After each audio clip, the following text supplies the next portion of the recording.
So there I was, waking up with the world's worst headache, surrounded by a bunch of nervous strangers who looked like they were about to take the scariest exam of their lives.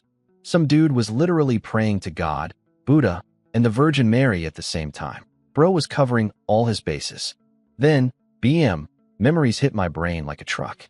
Turns out, I'm not where I'm supposed to be. I transmigrated. Yeah, like in those novels. My soul just packed its bags and moved into some other guy's body in a whole different world. And what a world it is. Here, the moment you turn 18, you get a magical talent, a fancy lord stamp, and they basically kick you out into the wilderness like, good luck, build a kingdom or die trying. It's like being handed a plot of land in a zombie apocalypse and told to make it cute. You can summon legendary heroes. We're talking Zhuge Liang, Alexander the Great, Kung Fu masters, the whole squad. Monsters attack your base, other players raid your stuff, and if your awakened talent sucks, congratulations, you're now someone else's farm. Literally, they'll grow potatoes on your dreams. So naturally, everyone in this line was sweating bullets. This awakening ceremony is basically the college entrance exam, except your entire future flashes before your eyes in 5 seconds instead of 4 years. Some guy burst out of the awakening room screaming about getting explosive warrior talent, waving his glowing hand around like he just won the lottery. Girls started sliding into his DMs in real time. Dudes from big alliances were already trying to recruit him. The man went from nobody to prom king in 3 seconds flat. Meanwhile, there's this guy named Chen Fong giving me the evil eye. Apparently his daddy is some big shot level 6 lord, and he awakened some fancy puppet tech talent. He was sitting there thinking he's hot stuff, glaring at me like I owe him money. Cute. Little does he know, the original owner of this body was literally ranked first in the entire school. Perfect scores in Lord Theory and martial arts. I've got the looks, the brains, and the muscles. I just need the talent to match. No pressure or anything. Finally, they called my name. I walked in cool as a cucumber, expecting some mystical shaman with feathers on his head chanting spells. Instead, it was the chubby dean of students, slurping tea behind a desk like it was a Tuesday afternoon at the DMV. Real magical atmosphere, guys. He handed me a shiny blue crystal. I stared at it thinking, this little rock is supposed to decide my whole life? Only one way to find out. I crushed it. Let's see what fate's got for me. So I crushed that crystal, and it exploded into sparkly blue dust like a discount firework. The little lights swirled around and started forming a pattern on my palm. While waiting, the chubby dean decided to give me the tutorial speech. Talents come in 3 flavors: attack, defense, and support. He even bragged about Chen Fong's puppet tech talent. Apparently the guy can build puppet armies and even turn dead monster bones into his personal robot collection. Cool for him. Gold star, Chen Fong. Then my pattern finished forming. A little fist with a tiny lightning bolt on top. Golden light flashed for a second. Pretty dramatic, honestly. But the dean? The excitement drained out of his face faster than water down a toilet. He went from, oh boy, it's the top student, to, oh no, it's a funeral, in about 2 seconds. He broke the news gently. And by gently, I mean he basically called my talent garbage to my face. Critical hit, dead last in the talent encyclopedia. It gives a tiny random chance of bonus damage. Even maxed out, we're talking a few %. Randomly, he literally called it a gambling dog talent. Thanks, teach. Real motivational speech. Then he waved me off like a used napkin. Go join some alliance, or you'll die. Next student, please. Didn't even get up from his chair. Just pointed at a box for my lord's stamp and went back to his tea. Incredible customer service. I walked out feeling pretty deflated. A transmigrator with the world's worst talent. The universe really said, welcome to your new life, here's a participation trophy. But then, I opened my personal lord interface, and something weird popped up. It didn't just say, critical hit. It said, 100-fold critical hit. Exclusive. I've read every single book in the school library and never once seen the word exclusive attached to any talent. Plus, that golden flash earlier was definitely not normal. This thing might not be trash after all. I kept my mouth shut about the exclusive part though, because I'm not stupid. I headed to the selection hall to pick my landing spot, and the moment I walked in, this guy Su Jie, the only person in school who actually hung out with the original me, came bouncing over like an excited puppy. Bro, what talent did you get? Everyone nearby suddenly grew rabbit ears. The whole hall wanted to know what the legendary top student awakened. I just showed them my palm. No point hiding it. The school literally posts everyone's talents on a bulletin board anyway. Sujia looked at my fist and lightning mark, and his face twisted up like he was severely constipated. Critical hit. Yep. Critical hit. You could literally hear hearts breaking across the room.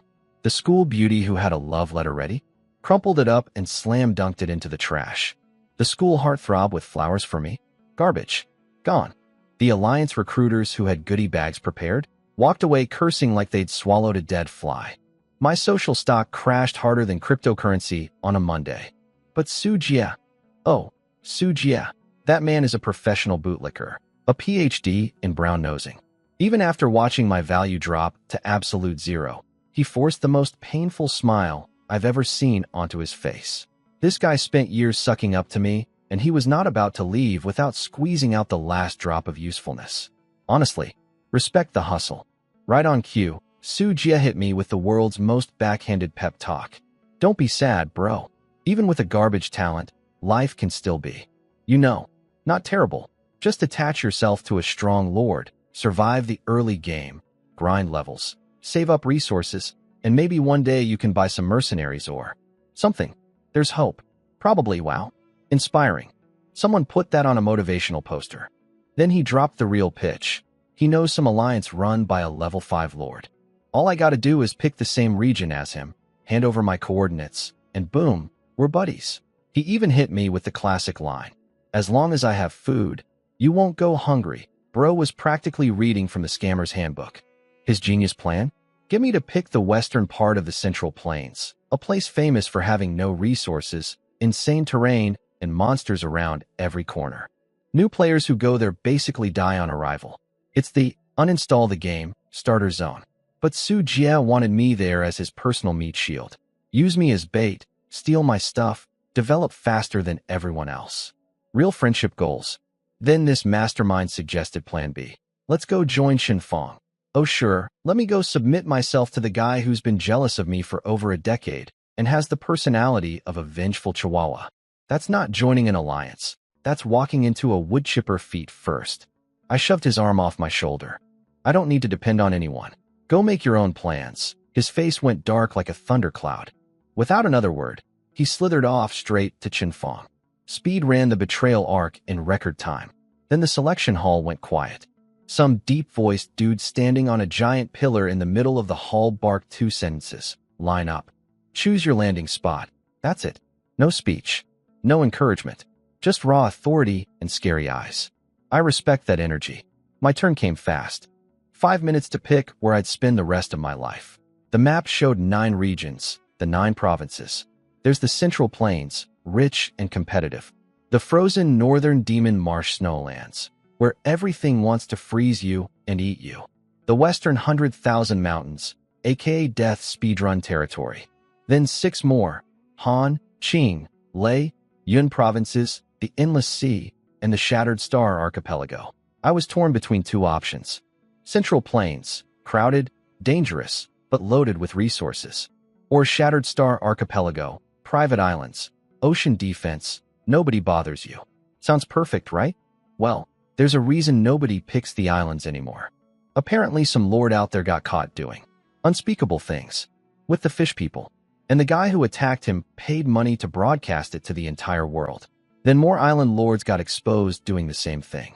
The archipelago's reputation is now permanently in the sewer. It's the Florida of this world. While I'm weighing my options, guess who shows up? Chun Fong and his goon squad, with Su Jie groveling behind them like a professional worm. They cut the entire line. Nobody said a word. His dad's a level 6 lord, and he has the best talent in school. Even the teacher on the pillar pretended not to see. Everyone else just grabbed popcorn. Su Jie was already trash-talking me to his new boss. I swear, bro, he just got that garbage crit talent. Total loser, Chun Fong sneered. Obviously, trash is trash. Then he yelled, "Hey, garbage," at me. I didn't turn around. Because why would anyone turn around when someone yells, garbage? That's not a name. That's a category. He yelled it 3 more times. Nothing. Finally he screamed, "Xiyu," and I turned around with my most genuinely confused face, like, oh, Were you talking to me? I thought the man was going to have a stroke right there. He went on this whole rant about how I'd die within 10 days, couldn't survive the first monster wave, blah blah blah. Then he made me an offer. Call him master, become his servant, and he'd graciously let me raise horses on my own land. My land. For him. I looked him dead in the eyes. Said nothing. Turned back to my map. If there's one thing Qin Feng hates more than losing to me, it's being ignored by me. And I've been ignoring him for over 10 years. The man was about to spontaneously combust, but this was the selection hall. Start a fight here, and the punishment is brutal. Even the teacher only let him cut in line, nothing more. So he tried one last move. He saw my map was zoomed between Central Plains and Shattered Star, and laughed. You better run to the Fish People Islands, loser. If you pick Central Plains, I'll beat you so hard your ancestors will feel it. The whole room burst out laughing, because, you know, the Fish People scandal. I turned around, smiled at him, and said, when have I ever considered you worth worrying about? Then, with everyone watching, I slammed my Lord Seal right onto the northeast corner of the Central Plains map. Come at me. Right before the teleporter zapped me away, I looked Qin Feng dead in the eyes and mouthed 2 words, eternal. Runner-up. Then, Whitey, I'm falling out of the sky. My body went into autopilot, and I landed in a bridge pose like some kind of parkour cat. Brushed the gravel off my hands, and looked around. Not bad. Green plains, moist soil, birds singing, flowers blooming. Sure, there were mysterious animal footprints and poop everywhere, which is slightly concerning. But compared to the poor souls who landed inside monster caves or beast stampedes, I basically got dropped into a vacation resort. Still, I wasn't about to build my empire on the first patch of dirt I saw. Grabbed a stick, clutched my Lord Seal like my life depended on it, because it literally did, and went exploring. An hour of walking later, I climbed a little hill and saw it. The spot. 2 mini mountains side by side, a cute lake out front, rocks and trees all around. For a brand new lord with 0 resources and garbage talent, this was a 5-star real estate listing. But here's where it gets insane. As I got closer, I noticed burned wood planks everywhere. Someone built a city here before and got destroyed. Their loss, my gain, because they left behind iron, stone, and other scraps. And then, tucked in a valley corner, I spotted them. 15 baby wild horses, plus 10 or so adult horses drinking by the lake. These weren't your average ponies either. They were thick, muscular, glossy-coated beasts with faint red markings on their skin. Premium horses. Top-shelf stallions. The kind of horses that make other lords drool. In a world where Central Plains is mostly flat land, cavalry is king. And cavalry needs horses. I just stumbled into a horse dealership on day 1. I was hiding behind rocks, literally licking my lips like a cartoon villain. My plan was genius. Sneak up to the baby horses, slam my Lord Seal down right there, build my city around them. The babies get trapped inside my territory, and then the adult horses would have to cooperate if they ever want to see their kids again. Parenting leverage. Hostage negotiation, horse edition. I crept through the grass like a commando, inching closer and closer. My hands were shaking. One wrong move, and those adult horses would trample me into a pancake before I could even activate my seal. The textbooks are full of people who died before building their first wall. I was not about to become a cautionary tale, and almost there. Almost there. And then this one baby horse, this adorable, wobbly-legged, smooth-brained little idiot, woke up, stumbled over to me, sniffed my face, and started licking me. Like I was a salt block. Like we were best friends. I'm sitting there frozen, eyes darting to the adults, silently begging this foal to please, be cool. It was not cool. The dumb baby tried to take a step and face-planted. Let out the loudest horse cry in recorded history.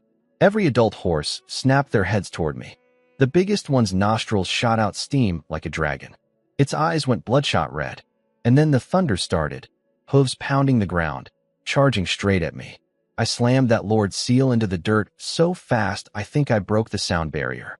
The horse's hoof was literally 0.1 millimeters from my skull when the sweetest sound I've ever heard rang in my ears. Territory established. Please choose a name. A tiny wooden cabin poofed into existence behind me.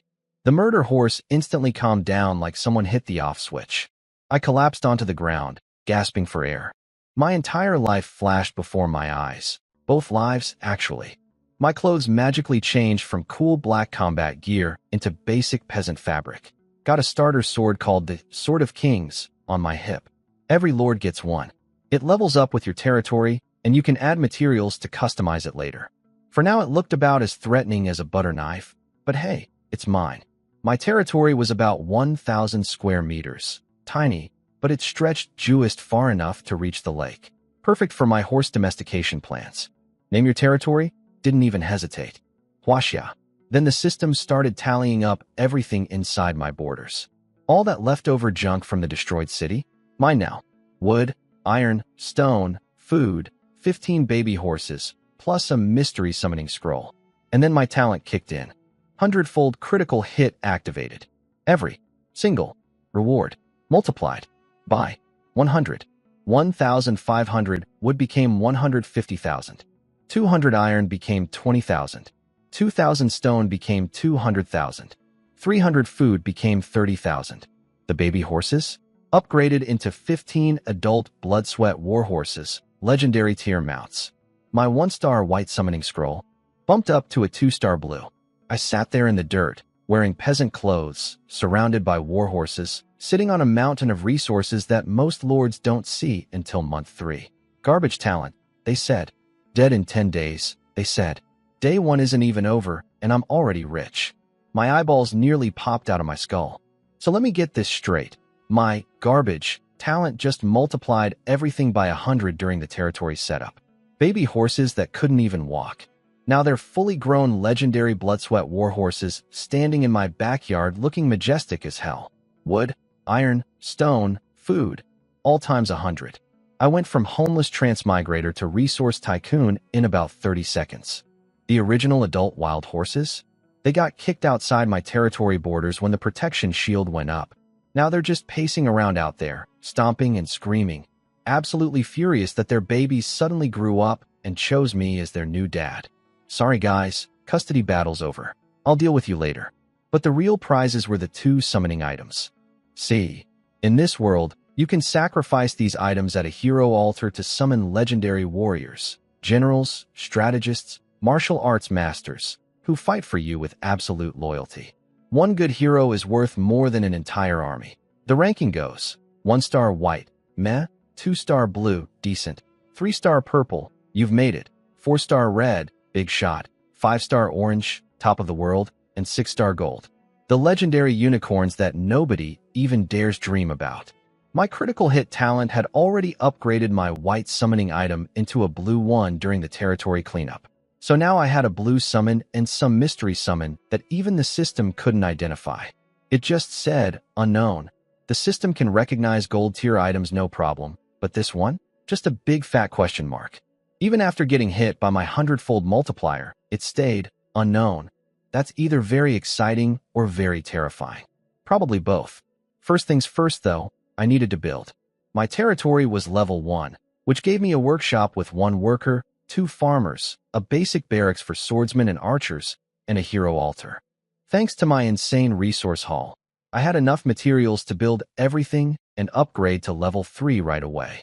Most new lords spend weeks gathering what I got in minute 1. I went into God View mode and started placing buildings like I was playing the world's most high-stakes city builder. Barracks on the edge, workshop next to it, farmers sent to plow fields, resources dumped into the barracks to start producing soldiers. Then I had my worker build a stable for my 15 gorgeous war horses. Everything was running smooth. Now, summoning time. I had 2 summon items, but I'm not stupid. The system works on probability. Higher territory level means better chances of getting a good hero from the same item. So the play was obvious. Use the blue summon now for an early helper, save the mystery summon for later when my territory is stronger and I can maximize the odds. I walked up to the hero altar with my blue crystal, closed my eyes, and started my prayer. And by prayer I mean I threw every religion and superstition at the wall. Gotcha gods, hear me. Alibaba, Amitba, 3 pure ones. We've never met, but I'm new in town. Please be kind. I hereby sacrifice 10 years of Chun Fong's lifespan in exchange for a good hero. Then I slammed that summon button. Congratulations. You received a blue hero. Nice. But wait, your exclusive talent 100-fold critical hit has activated. Upgraded to Purple hero, purple. 3-star purple. The tier where people say you're basically set for life. The tier that carries lords all the way to level 6 territories. I got one on my first ever summon. On day 1, white light exploded from the altar and a figure appeared. Not what I expected though. No shiny armor, no dramatic cape. This guy was wearing a straw hat, a long robe, and a triangular face mask covering everything except his eyes. Deep, intense, seen something's kind of eyes. He carried an ancient-looking blade, stabbed it into the ground, dropped to one knee, and spoke in a rough, gravelly voice. General Eugene, reporting for duty. For Huaxia, I would walk through fire. Eugene. The Eugene. One of Cao Cao's legendary 5 elite generals from the Three Kingdoms era. A man famous for iron discipline and commanding massive armies. He's mine now. Day 1. Garbage talent.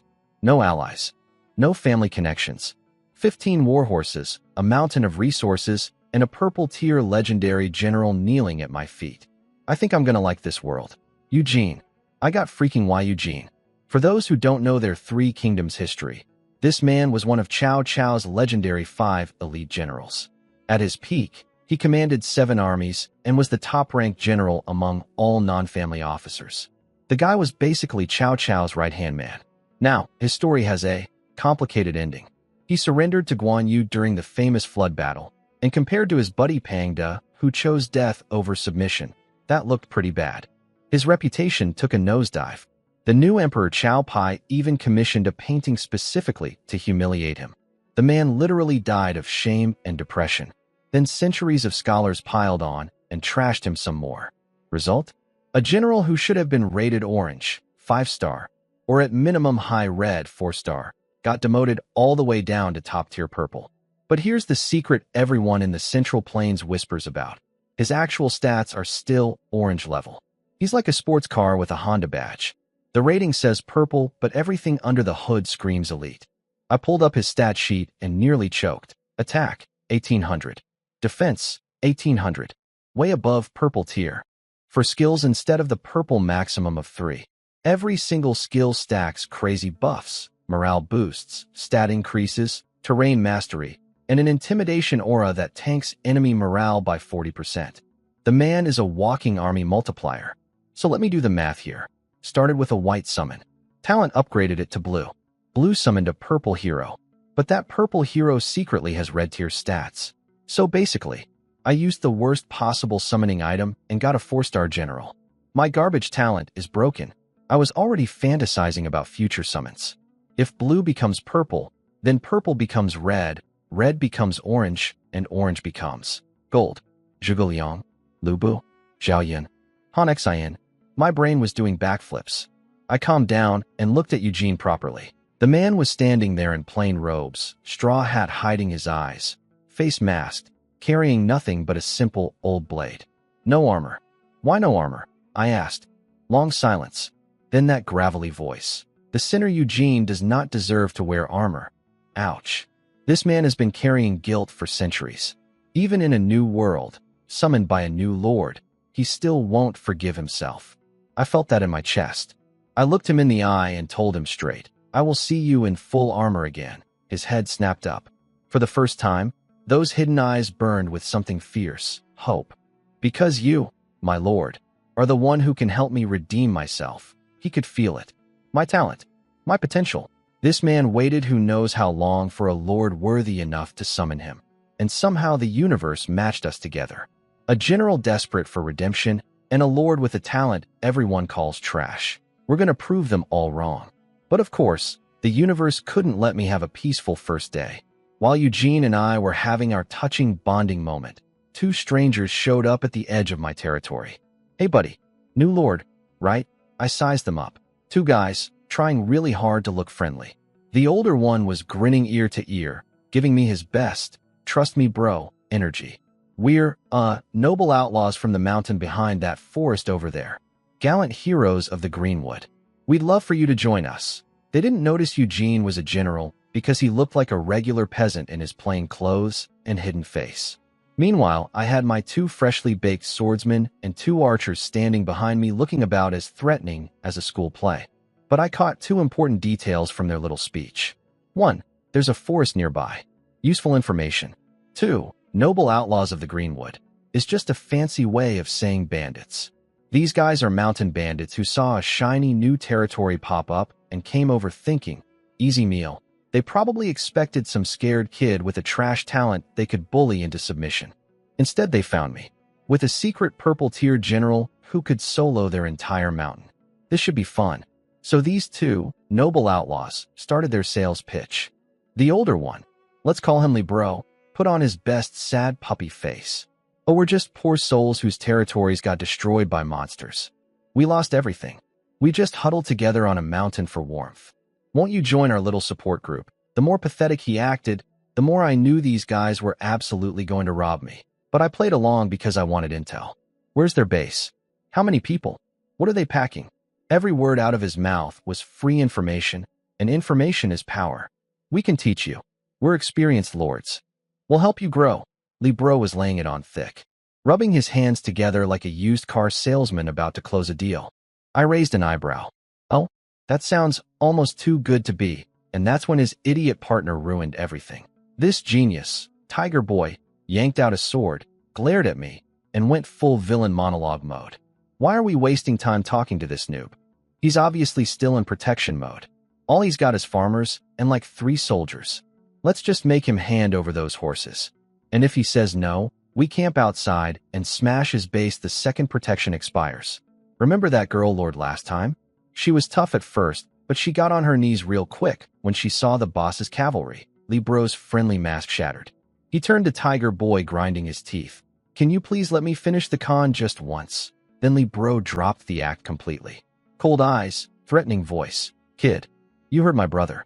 Hand over the horses or you're dead the moment protection ends. Tiger Boy licked his lips like an actual psychopath. Forget waiting. Let's just camp here and grind him out. 10 days. Then we turn him into mincemeat. My eyes went cold. Playtime was over. I tilted my head slightly toward Eugene. That was all the signal he needed. One flash of the blade. That's it. Tiger Boy blinked once, looked down, and saw his arm was no longer attached to his body. Clean cut. Surgical. Blood everywhere.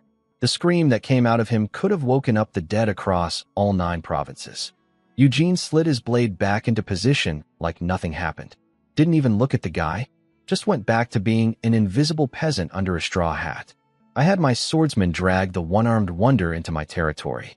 Libro tried to stop them, but Eugene released just a taste of his killing intent, and the man froze like someone hit pause on his entire nervous system. The arrogance evaporated from Libro's face instantly. He took one look at Eugene, did some quick math, and bowed deeply. Ah, I see. You must be from a powerful family. Our sincerest apologies for the disturbance. In his mind, the only explanation for a newbie lord having a strong warrior was rich parents. If I told him this, peasant in plain clothes, was actually a legendary 3 kingdoms general with near orange tier stats, the man would probably have a heart attack on the spot. I didn't acknowledge his apology. Just hit him with the cold interrogation. Name. Libro's veins popped. Being questioned like a criminal by a rookie lord was killing his ego.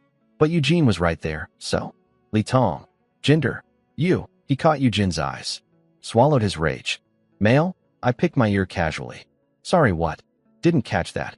Male. Wow. Is saying you're a man really that embarrassing for you? Had to force it out, and everything. I could literally see his soul leaving his body from the humiliation. Beautiful. I kept squeezing him for information. Where's the hideout? 40 li past the forest. How many bandits? Under 1,000. But honestly, every answer smelled like a lie. This guy was feeding me garbage numbers while his hand was sneaking towards something. A black ball. He had a black ball in his hand that definitely wasn't there before. I quietly stepped back, making sure I was fully inside my territory's protection zone. Then Libro jumped backward, held the ball up high, and screamed, "Hold it, kid. Let's make a deal." Eugene was already moving to chase him down, but Libro shrieked at the top of his lungs, "Don't come closer. This is a purple-grade explosive device, a purple tier bomb." This bandit was walking around with a purple tier bomb in his pocket this whole time. That's like showing up to a neighborhood barbecue with a live grenade in your shorts. Purple tier explosive. Same grade as Eugene himself. That thing could actually hurt him, and I was not about to risk my only general on day 1 over 2 cockroaches. So we had ourselves a good old-fashioned standoff. Li Tong waving his bomb around, me casually poking my sword into his buddy Tiger Boy, who was lying on the ground like a deflated balloon, barely breathing. Every time I poked, Tiger Boy wheezed. Every wheeze made Li Tong flinch a little harder. I kept poking, just, gently, therapeutically, testing the waters. Finally, Li Tong cracked. He lowered the bomb, still gripping it tight, and tried to sound tough. Let's make a deal. You don't know what you're sitting on, kid. Our Red Fong fortress has tens of thousands of soldiers. Elite warriors. Your crappy little base and your one suspicious-looking bodyguard can't stop us. Plus, there are 300 adult wild horses in this area, and they're coming back. They'll stomp you flat before we even have to lift a finger. Take my deal now, and I'll show you a way to survive. Sure, buddy. You're literally begging me not to kill your friend. But please, tell me more about how powerful you are. What's the deal? I asked, casually cleaning my sword. Release Tiger Boy, and I'll give you 3 days to run. We won't chase you. We won't report this to the fortress. I laughed out loud. This was the deal? Hey, give me back my guy, and in exchange I'll generously allow you to abandon everything you have and flee like a scared rabbit. What a bargain. What incredible generosity. I raised an eyebrow, pressed my sword against Tiger Boy's forehead, and pushed. Just a little. Ag, Tiger Boy thrashed like a fish on land. Stop. Stop. We can talk. Let's talk. Don't. Now we're negotiating for real. The tough guy act was completely gone. Li Tong was panicking hard. Interesting, Tiger Boy meant way more to him than a regular bandit buddy should. There was something about this Tiger Boy. A secret. And Li Tong absolutely could not let me have him. Good to know. I pulled the sword out. Tiger Boy's bloody hand clawed at my shoe, leaving red streaks on the leather. A swordsman moved to drag him away, but I waved him off. Let Li Tong watch. Let him sweat. Fine, I said. You want to negotiate? Give me all your resource points. Li Tong's face went from nervous to absolutely volcanic. You're going too far. Resource points are basically money in this world. They're how you buy things, trade with other lords, upgrade your territory. I basically walked up to this man and said, empty your bank account or your friend dies. But here's the thing I figured out. Li Tong had been planning something for years. He'd been saving resource points, selling valuable items, all building towards some master plan to restore his lord's seal and rebuild his territory. And whatever Tiger Boy was carrying was the key to that plan. Without Tiger Boy, all those years of scheming were worthless. He was trapped, and we both knew it. I twisted the knife, metaphorically this time. Come on, don't be such a drama queen about it. You're a homeless wandering lord with a broken seal. You can't even use those resource points properly. Might as well give them to someone with a bright future. Like me. Calling someone a wandering lord in this world is like calling a businessman bankrupt to his face. Adding, and I have a bright future, unlike you, was just chef's kiss levels of salt in the wound. The man nearly coughed up blood. Long silence. Then, through clenched teeth, give me your lord's seal for the transfer, now. I may look like a naive rookie, but I didn't survive 2 lifetimes by being stupid. I was not walking over there with my precious seal while Mr. Bomb in his pocket was having a bad day. Instead, I had my swordsman search Tiger Boy's body, pull out his broken seal, and use that as the transfer medium. Li Tong's eye literally twitched. This kid is smiling at me while treating me like a criminal. Zero respect. He bit down so hard I thought his teeth would crack, pulled out his dull, broken lord seal, and transferred everything. My swordsman ran back and shouted, report. 300,000 resource points captured. 300,000. On the outside, I kept my poker face. On the inside, I was doing cartwheels. That's enough to upgrade my territory 3 levels. Build soldiers day and night. Fund Eugen's entire army. This old bandit had been saving for years, and I just cleaned him out in 5 minutes. Noted, I said, cool as ice. Next step. My swordsman turned back to Li Tong and stuck his hand out again. The Lord commands me to verify your remaining balance. Li Tong's face was priceless. I just took everything he had, and now I'm checking his pockets for loose change. The audacity. The disrespect. I love this job. Li Tong's face was so dark it could absorb light. He looked up at me. I had my sword resting on Tiger Boy's head again, arm visibly tensed, clearly ready to chop at any moment. His voice had lost all its edge. Pure defeat energy. He reached out with a violently trembling hand. Give me the seal again. My swordsman looked at me. I nodded. Li Tong did the transfer. When the seal came back, 1,200,000 resource points. This man had been hiding 1.2 million the first time around. He gave me 300k like it was pocket change and kept the real fortune tucked away. The audacity. But my swordsman, bless this man's heart, absolute professional, looked Li Tong dead in the face and said it again. The Lord commands me to verify your remaining balance. Li Tong almost threw his seal at the guy's head. Do you even know what 1.2 million resource points is worth? I could buy 1 million of you. He was screaming at a basic swordsman about financial literacy. The man was losing it, but he had no choice. My sword was still on Tiger Boy. His purple bomb was useless since I was inside my protection zone. He couldn't hurt me, couldn't reach me, couldn't do anything except hand over his life savings and cry about it. When my swordsman finally confirmed the balance was 0, he tossed Li Tong's seal back like it was actual garbage. Just yeeted it at his chest. No ceremony. No respect. Incredible. The swordsman jogged back and handed me Tiger Boy's seal. I was already mentally planning how to spend 300k, upgrade to level 3, build some troops, the usual. Then I looked at the number. 1.2 million. I almost threw out my back. What the F? Look, I'm usually a composed person. 2 lifetimes of experience. Calm under pressure. But 1.2 million resource points? I could upgrade to level 4. Build armies. Expand territory. Even Chun Fong's level 6 Lord Daddy couldn't just casually hand out 1.2 million. I looked at Li Tong and Tiger Boy with warm, loving eyes. These weren't bandits. These were delivery men. Walking ATMs. Santa Claus in disguise. My composure completely shattered. I blurted out, "What else you got? Give me everything." Li Tong looked like his eyeballs were going to catch fire. I caught myself. Coughed twice. Straightened my collar. Put the poker face back on. Held up Tiger Boy's seal with a frown and said, this amount. It's really hard to make a deal with so little. Li Tong exploded. Do you know what 1.2 million can do? You could live like a rich man forever. You could upgrade to level 4. And it's still not enough to trade for one dying man? Good question. Why was he willing to pay 1.2 million for a half-dead guy? Either there. Together. A chill ran down my spine. I shook that thought off immediately. No. The only explanation was that Tiger Boy had something on him worth more than 1.2 million, which meant I absolutely should not give him back. I shrugged like a total scoundrel. Well, if you don't want to trade, don't trade. Business is business. Go home. Stop loitering around my territory. You're annoying me. Li Tong snapped, drew his sword, started screaming threats about bringing his fortress army to siege me for 10 days straight. So I grabbed a sword from my swordsman and stabbed it through Tiger Boy's shoulder blade, pinning him to the ground like a bug in a display case. The guy was too weak to even scream anymore, just twitching. Li Tong froze mid-rant, wiped the blood he'd literally coughed up from rage off his chin, put his sword down.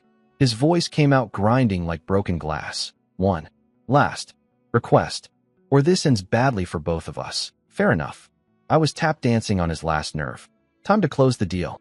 A red summoning item, I said with a straight face. He nearly had a seizure. Red? Are you insane? If I had a red summon, would I be a homeless bandit? You want me to just hand you a red hero while I'm at it? I scratched my head shyly.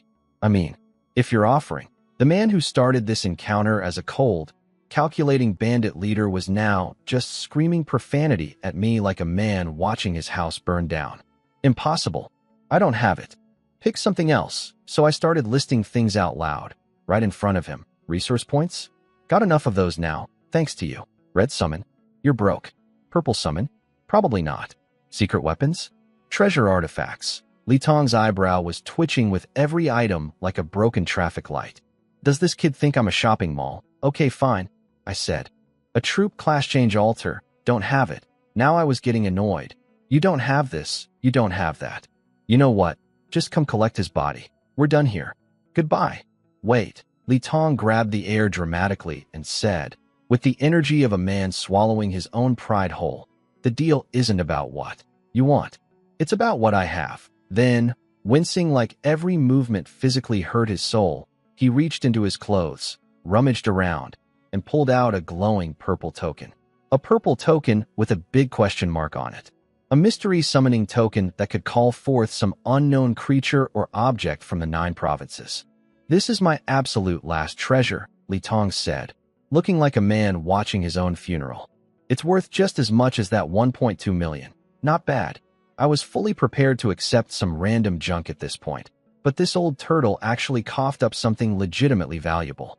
Purple grade and mysterious? Yes, please. Well, I said as my swordsman brought it over. Good boy. That attitude deserves a gold star. Li Tong exhaled with relief. Finally, this nightmare negotiation was ending. So, can I have Tiger Boy back now? I pocketed the token, picked my ear casually, and said, when exactly did I agree to give him back? You. Blurgh. The man literally vomited blood. Not metaphorically. Actual blood came out of his mouth. I negotiated so hard I caused internal bleeding. He completely lost his mind and charged at me with his sword, forgetting for a solid 2 seconds that I was inside an invincible protection zone. Eugene raised his head 1 inch, and Li Tong slammed the brakes so hard he probably pulled a muscle. Reality check. Protection shield active, legendary general on guard. Purple bomb useless against a shielded territory. He had absolutely nothing. He backed up, raised his bomb again, screaming, "You want mutual destruction?" I looked at him like he was a bug. "You think you're qualified to threaten me?" 3 seconds of silence. Then, fine. He turned to the barely alive Tiger Boy on the ground and yelled, "Tiger, I know you can hear me. Tell me where the thing is. I'll come back for you." Smart play. He was betting I wouldn't send Eugene outside to chase him, because new lords protect their generals like babies. And he was right. I told Eugene to stay put. I was already winning. No need to gamble against a maniac holding a purple explosive. Tiger Boy's bloody finger twitched and pointed back toward where they came from. Li Tong's eyes lit up like Christmas. He screamed, "Hang on, Tiger. I'm coming back," then made a throat-slitting gesture at me, real classy, and started backing away while holding his bomb up. Then the weirdest thing happened. He sank into the ground and disappeared. Burrowing talent. This man's awakened ability was literally digging holes. He used his God-given superpower to run away like a mole. Poetic. Okay, situation assessment time. Bad news. Red Fang Fortress has thousands of soldiers, cavalry, and multiple generals. Li Tong is coming back angry. 300 adult wild horses own this land, and they're returning soon. Tiger Boy has some mega secret worth more than 1.2 million that Li Tong is desperately hunting for. Good news. I'm filthy rich. I have Eugene. I have my broken talent. And Tiger Boy is currently tied up in my horse stable bleeding on my hay. Whatever secret he's carrying, it's mine now. I ordered the farmers to cook dinner, locked Tiger Boy in the stable under heavy guard, and put Eugene in charge of military operations with our tiny army. His skills buff even basic soldiers, so every little bit helps. I went back to my room, and I used that word generously. A bare wooden bed with a straw mat. A tiny desk with an oil lamp. A coat hanger by the door. That's it. A prison cell has more personality. But whatever, interior decorating can wait. I opened the upgrade menu, ready to rocket my territory to level 4 with all my beautiful stolen money. And then, oh no, I forgot about the upgrade timers. Level 1 to 2, 1 day. Level 2 to 3, 10 days. Level 3 to 4, 100 days. My protection period is only 10 days. I can't even reach level 3 in time, let alone level 4. All that money, and I can barely use it. It's like winning the lottery, but the bank is closed for a month. If I'm stuck at level 2 when the shield drops, my troop production stays slow, no trading unlocked, way less firepower than I planned. 300 angry horses plus thousands of angry bandits versus me and my handful of soldiers. I rubbed my temples. Okay, just upgrade first. Levels are everything. Transferred the resource points, took a deep breath, and slammed the upgrade button. And then, that beautiful sound. Exclusive talent 100-fold critical hit. Activated. My eyes went wide. It triggers on upgrades too. My talent triggers on territory upgrades. I ripped open the upgrade screen so fast I almost broke the interface. And there it was. Huaxia territory. Upgrade countdown. 0-12, 12 minutes. What was supposed to take an entire day was now 12 minutes. Time reduced by 100 times. I started doing math so fast my brain was smoking. Level 2 to 3? Normally 10 days. Now 2 hours and 40 minutes. Level 3 to 4. Normally 100 days, now 1 day. I could hit level 4 within my 10-day protection period. Nobody in the history of the 9 provinces has ever reached level 4 during protection. Level 3 was considered impossible. My garbage gambler talent just broke the entire progression system. Golden light flashed. Level 2 unlocked. Territory expanded to 4,000 square meters. My shack grew into a 2-story building with actual furniture. Got a blacksmith shop for crafting gear. Got flimsy fence walls that could stop maybe a determined rabbit. I skipped placing the fences. Why waste resources on something I'd replace in a day? The barracks upgraded too, unlocking scouts as a new unit. All my level 1 soldiers auto-upgraded to level 2. Visibly bigger, sharper eyes, better posture. Actually looked like soldiers instead of farmers holding pointy sticks. I dumped resources into the barracks like feeding coins into an arcade machine. Every soldier that popped out went straight to Eugen's command. Upgraded the farmers to 10. Put them all on food duty because my growing army eats like a swarm of locusts. Thank God the previous lord left some grain behind, or we'd all be starving. By nighttime I was done. Day 1 in the 9 provinces, and I'd already been teleported from the sky, nearly trampled by horses, robbed 2 bandits of their life savings, summoned a legendary general, and speed-built a territory. I ate dinner and passed out like a corpse. Next morning, my body's insane discipline kicked in and I woke at dawn. Inspected the territory, assigned everyone's daily tasks, and waited. 2 hours and 40 minutes later, ding. Golden light. Level 3. Now we're talking. My clothes upgraded from peasant rags to silk. My body got significantly stronger. I was now the 2nd most powerful person in my territory after Eugene. Level 3 unlocked the marketplace, schools, council halls, recruitment centers, the works. But I didn't build any of them. Why? Because the horse herd was coming back soon, and I didn't want random merchants and travelers dying on my doorstep. That's terrible for your Yelp rating. Instead, I went full military mode. Every building slot, barracks, every resource, soldiers, shieldsmen, axe warriors, spearmen, production lines running at maximum. And here's my galaxy brain move. By not placing all those level 3 buildings, my territory still looks like a level 2 base from the outside. Anyone scouting me would think, oh, just another weak newbie. Then they walk in and meet my hidden army. Surprise. I even had someone make me a set of cheap cloth clothes to replace my silk outfit. Can't have the Lord looking rich when the whole point is looking broke. Level 3 also unlocked trading and communication with the outside world. I could now browse the marketplace and chat with other lords. Did I rush to the chat channels to flex or flirt with lady lords? No. I went straight to the shop and bulk ordered food and supplies because my army was eating through resources faster than I could produce them. Stupid bandits forcing me to prepare for war. I grumbled while spending resource points like water.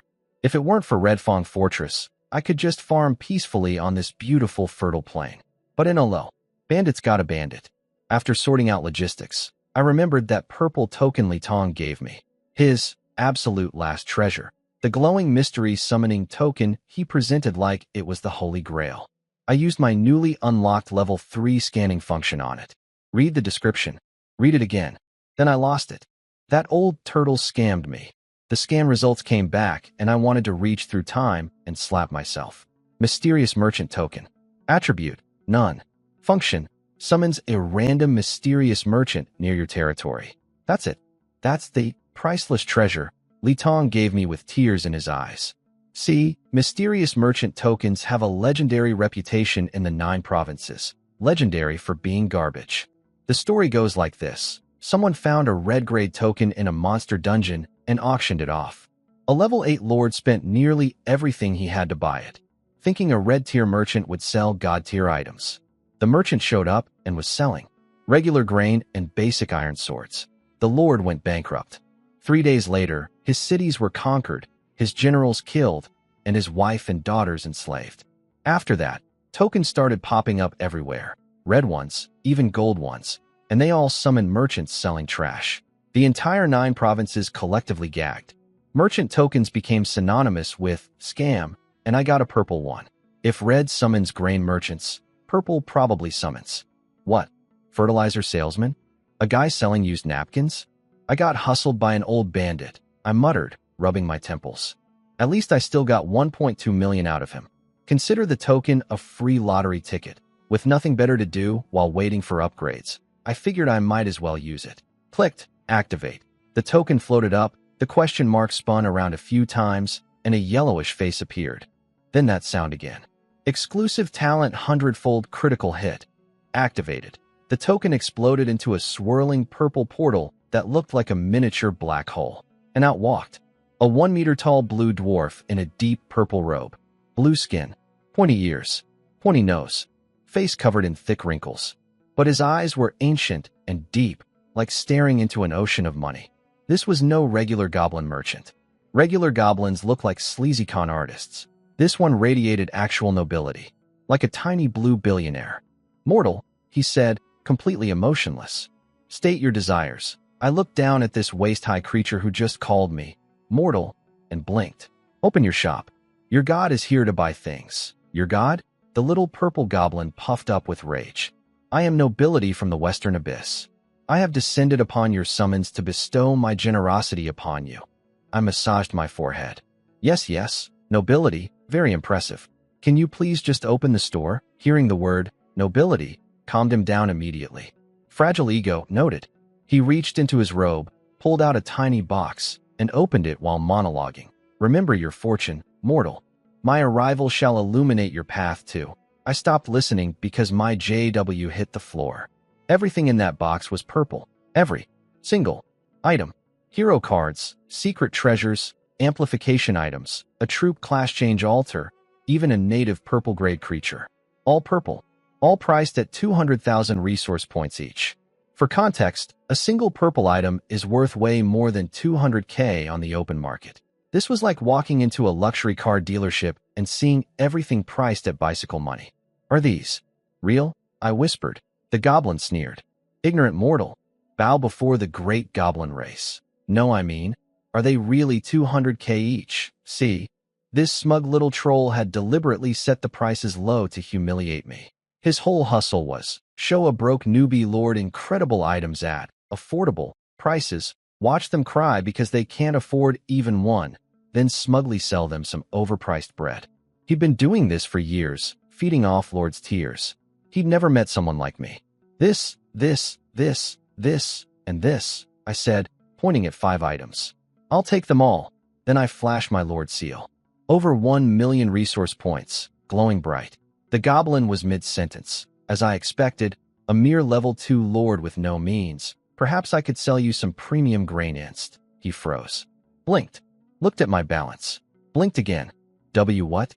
You have over 1 million. The arrogance evaporated like morning dew. His pointy little face went through 5 stages of grief in 2 seconds.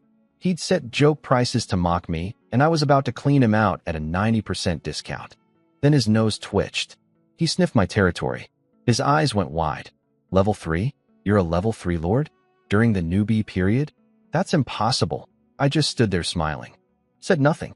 Let him marinate in the realization that he'd massively underestimated me and was about to lose a fortune of his own making. 3 seconds of silence. Then the goblin's expression completely changed. The mockery disappeared. Something like genuine respect, or maybe fear, flickered in those ancient eyes. "Perhaps you are worthy of being a friend to the goblin race." He reached into his left pocket this time. The right pocket was the regular inventory. The left pocket? That's the VIP section. "What's different about these?" I asked, staring at the second box. The items looked identical to the first batch. The little purple goblin smirked mysteriously.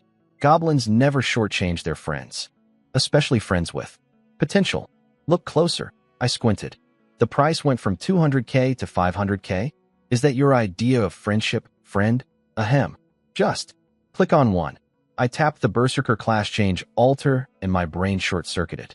Attack bonus, 200. Attack speed, 200%.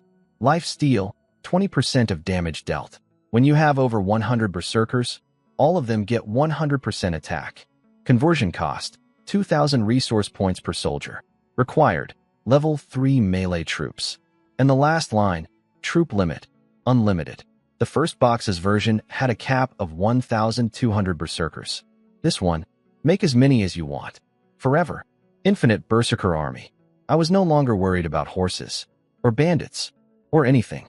I was already mentally marching on Chun Fong's dad's level 6 territory. Come at me, old man. I'll drown you in berserkers. Then the goblin splashed cold water on my dreams. You can only buy one item from this box. My hand froze midair. It was like your crush saying, yes, but only holding hands. Painful. 6 incredible items, and I could only pick one. I wanted to argue, but I'm not stupid enough to start beef with the goblin race. These little blue guys allegedly control 80% of the continent's wealth. And this one just offered me friendship. Long-term investment beats short-term greed. Shear the sheep slowly. Harvest the leeks one crop at a time. After carefully comparing all 6 items, I picked the Berserker altar. Paid 500k. Done deal. The goblin extended his rough, tree-root hand. Pleasure doing business. I bent down and shook it. Pleasure's mine. Then he handed me a plain wooden token with his face on it. Use this to summon me in the future. You're the first lord to ever receive my personal token. I'm betting big on you. Don't disappoint me. I gave him a genuine smile. This tiny arrogant smuff just handed me something worth more than the 1.2 million I squeezed out of Li Tong. An unlimited Berserker factory is basically a red-tier treasure disguised as purple. We chatted a bit more before his portal started closing. Time limit on merchant visits, apparently. Don't summon me every day. I'm busy, he huffed, and I can't always offer this level of merchandise. As the portal shrank, I called out, Hey Goblin, what's your name? Call me Goblin Lord, he snapped, offended. But right before the portal vanished, his voice drifted back, It's Luo, and he was gone. Somewhere, in a goblin castle overlooking an entire goblin civilization, little Luo stood at his window muttering about coming crises and hoping I'd surprise him. Heavy stuff for a 1-meter-tall blue guy. Anyway, Berserker time. Quick math, started with 1.2 million. Territory upgrades, ate a bunch. Goblin shopping spree cost 500k. Troop production, supplies, miscellaneous expenses, about 150k. Leftover, 55,000. Level 3 to 4 upgrade costs 500k, so that's reserved. Leaves me 5,000 for berserkers at 2,000 each. Wait, that's only. No. After reserving upgrade costs, roughly 50k available, minus the 50k for level 4. Okay, I spent 4,000 on 20 berserkers and kept 10k as emergency funds. Money disappears so fast, I sighed. An hour ago, I felt like a millionaire. Now I'm budgeting like a college student. But all of that complaining died the instant I saw my first berserker walk out of the altar. 2.5 meters tall. Muscles on muscles on muscles. 2 axes, each a meter long, gripped in hands the size of dinner plates. This thing looked like someone took a bodybuilder, fed him steroids for a decade, then gave him tree trunks to swing around. Standing still, it was already terrifying. On a battlefield, enemies would surrender just from the shadow. Attack, 220. Defense, 50. Plus 200% attack speed, 20% life steal, and a special skill called Berserker Dance. Spin both axes in an area attack with bonus damage and healing and defense. 20 of these monsters, standing in formation, made my entire rest of the army look like kindergartners with toy swords. And this is just 20. When I hit 100, they all double their attack. When I hit 1,000, Chen Fong, buddy, you have no idea what's coming. These berserkers are monsters. I mean that literally. 2.5 meters of pure muscle. Each one could flatten me with a sneeze. My personal stats? 50 attack, 50 defense. A berserker has 220 attack. I am a chicken compared to my own soldiers. If one of them accidentally high-fived me, I'd die. Good thing they're on my side. I patted the squad leader, Nyo Air, or Bull 2, on his massive arm and promoted him to captain of the 20-man berserker squad. He responded with the enthusiasm of a military foghorn. Berserkers forever obey the Lord's command. Love the energy. Terrifying, but lovable. Now, territory upgrade to level 4 was happening tomorrow thanks to my broken talent. But I couldn't just sit around burning through my last 10,000 resource points. Doing nothing. Time to go hunting. I dumped every remaining point into producing scouts, over 100 of them, and sent them out in waves the next morning. Half to check for bandit activity, half to map out the surrounding terrain. Their scouting data fed directly into my map, revealing the landscape around my territory. One scout team found something juicy, a 2-star level 4 wolf pack. About 400 wolves plus a level 5 wolf king. Wolf pelts, fangs, and pups are all worth good money. I called over the scout who found them, a guy named Zhang-san. This dude reported back with exact numbers. Not about 400, not a lot of wolves. Exactly 400 wolves, Wolf King level 5. Every other scout team came back with vague estimates, but Zhang-san delivered a full military intelligence briefing. He's a level 3 scout spying on level 4 to 5 enemies. How? IT is our duty, SIR, he shouted when I questioned him. I like this guy. Noted for future promotion. I sent Zhang-san's scout team to guide the Berserker squad to the wolves. Plan was simple. Scouts lead them there, then pull back. Let the Berserkers do Berserker things. 400 level 4 wolves and a level 5 king, I told the squad. Can you handle it? 20 statues of muscle suddenly came alive. Axes raised. 20 voices in unison. Berserkers never lose. God, I love my army. I also sent regular soldiers with wooden carts to follow behind. Someone's gotta haul back the loot, right? No logistics core unlocked yet, so my axemen got volunteer drafted into cart duty. I figured this would take a few hours. Kill 400 wolves, skin them, load everything up, march back. Plenty of time for a nap. Yes, I took a nap. I'd been going non-stop since arriving in this world. A man needs his beauty sleep. I was deep in dreamland when, crash boom stomp, the loudest noise I'd ever heard shook my territory. I launched out of bed like a rocket, grabbed my sword. Heart pounding. Enemy attack? Bandits? The Berserkers aren't back yet. We're doomed. Why, Eugene? It's your time too. I burst outside ready for war and found nothing. No enemies. Just my cart soldiers standing around with empty carts and defeated expressions. What happened? Where are the Berserkers? Where are the wolves? One axeman gave me the most exhausted look I've ever seen and sighed. Lord, we were useless. What do you mean useful? Boom. Boom. Boom. Boom. The ground shook. 20 Berserkers marched into view like a scene from a horror movie. Every single one was drenched head to toe in blood, eyes still glowing red, veins popping across their entire bodies. And hanging from their waists? Wolf heads. Dozens of wolf heads strung up like party decorations. On their backs, headless wolf carcasses stacked into mountains. Bull 2 stomped up to me, dropped a massive white wolf head at my feet, and bellowed, Lord, Berserkers have completed the mission. Is this all of them? All 400 wolves and the Wolf King. Every single one. Beheaded, they finished so fast the cart team never even had time to do anything. The Berserkers killed, decapitated, and carried 400 wolves back themselves. The cart guys just stood there watching in horror and then walked home empty-handed. I stared at the pile of mangled, headless, blood-soaked wolf corpses and felt my wallet crying. My wolf pelts. My beautiful, sellable wolf pelts. Everything was chopped to pieces. Berserkers don't do, careful, Berserkers do, maximum violence. These pelts were worthless now. You can't sell a fur coat with 17 axe holes in it. Zhang-san walked up cradling 2 tiny wolf pups that hadn't even opened their eyes yet, and said with genuine sympathy, Lord, please accept our condolences. The scene was too brutal. There was nothing we could do. I held the baby wolves and felt slightly better. Then Bull 2 heard the word, condolences, and got confused. Condolences? Did something bad happen? Just say the word, Lord. Berserkers will chop whoever did it. You are what happened. I opened my mouth to scream at them, then remembered, these are Berserkers.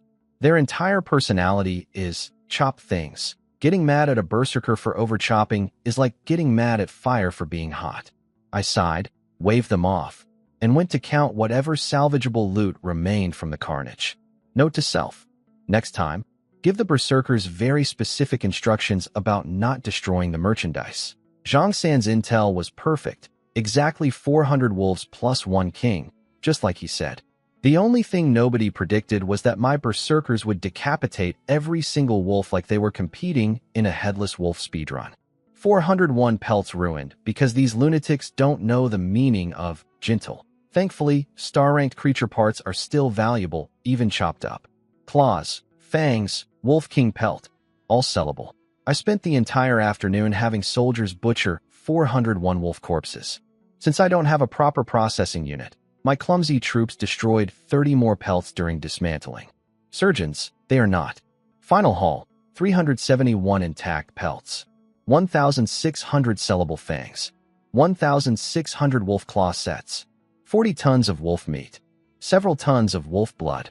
And 30 adorable blind wolf pups. Star-ranked meat is packed with energy, basically magical protein. So I used 5 tons to throw a feast for the troops, saved 5 tons for the food storage, and listed everything else on the trading market. Anonymously, of course. Can't let the bandits know the weak little newbie just soloed an entire wolf army. The moment my stuff hit the marketplace, the chat channels went nuts. Someone just listed hundreds of 2-star level 4 white fang wolf materials, which Big Shot is selling anonymously. Buffed, only 2-star? Whatever. Oh yeah, tough guy. You're a level 3 lord talking trash. You go fight 400 wolves. I glanced at the drama and moved on. Nobody in their wildest dreams would guess that the mysterious Big Shot was a newbie still in his protection period. The same kid everyone laughed at for having a garbage talent. Everything sold out instantly. The 9 provinces are full of lords who need materials, and mine were premium. Private messages flooded in, alliance invitations, friendship requests, people begging for protection. Ignored them all. One name caught my eye though, Luo Kurson. Bought all my wolf pelts and sent a friend request. Filed that away for later. Grand total from the sale, for 100,000 resource points. The people's wallet is fat again. 3 days ago, for 100k would have blown my mind. Now, pocket change. Easy money. Just another Tuesday of being secretly overpowered. I dumped 200k into the Berserker altar and churned out 100 more. That's 120 Berserkers total, which means the group bonus kicked in. All Berserkers now get double attack power. The 20-man squad that demolished 400 wolves without a scratch. Imagine 6 times that many, all twice as strong. Mountain bandits? Come. Please come. I'm begging you. Then, upgrade time. Hit the button. 500k gone. Timer, 24 hours.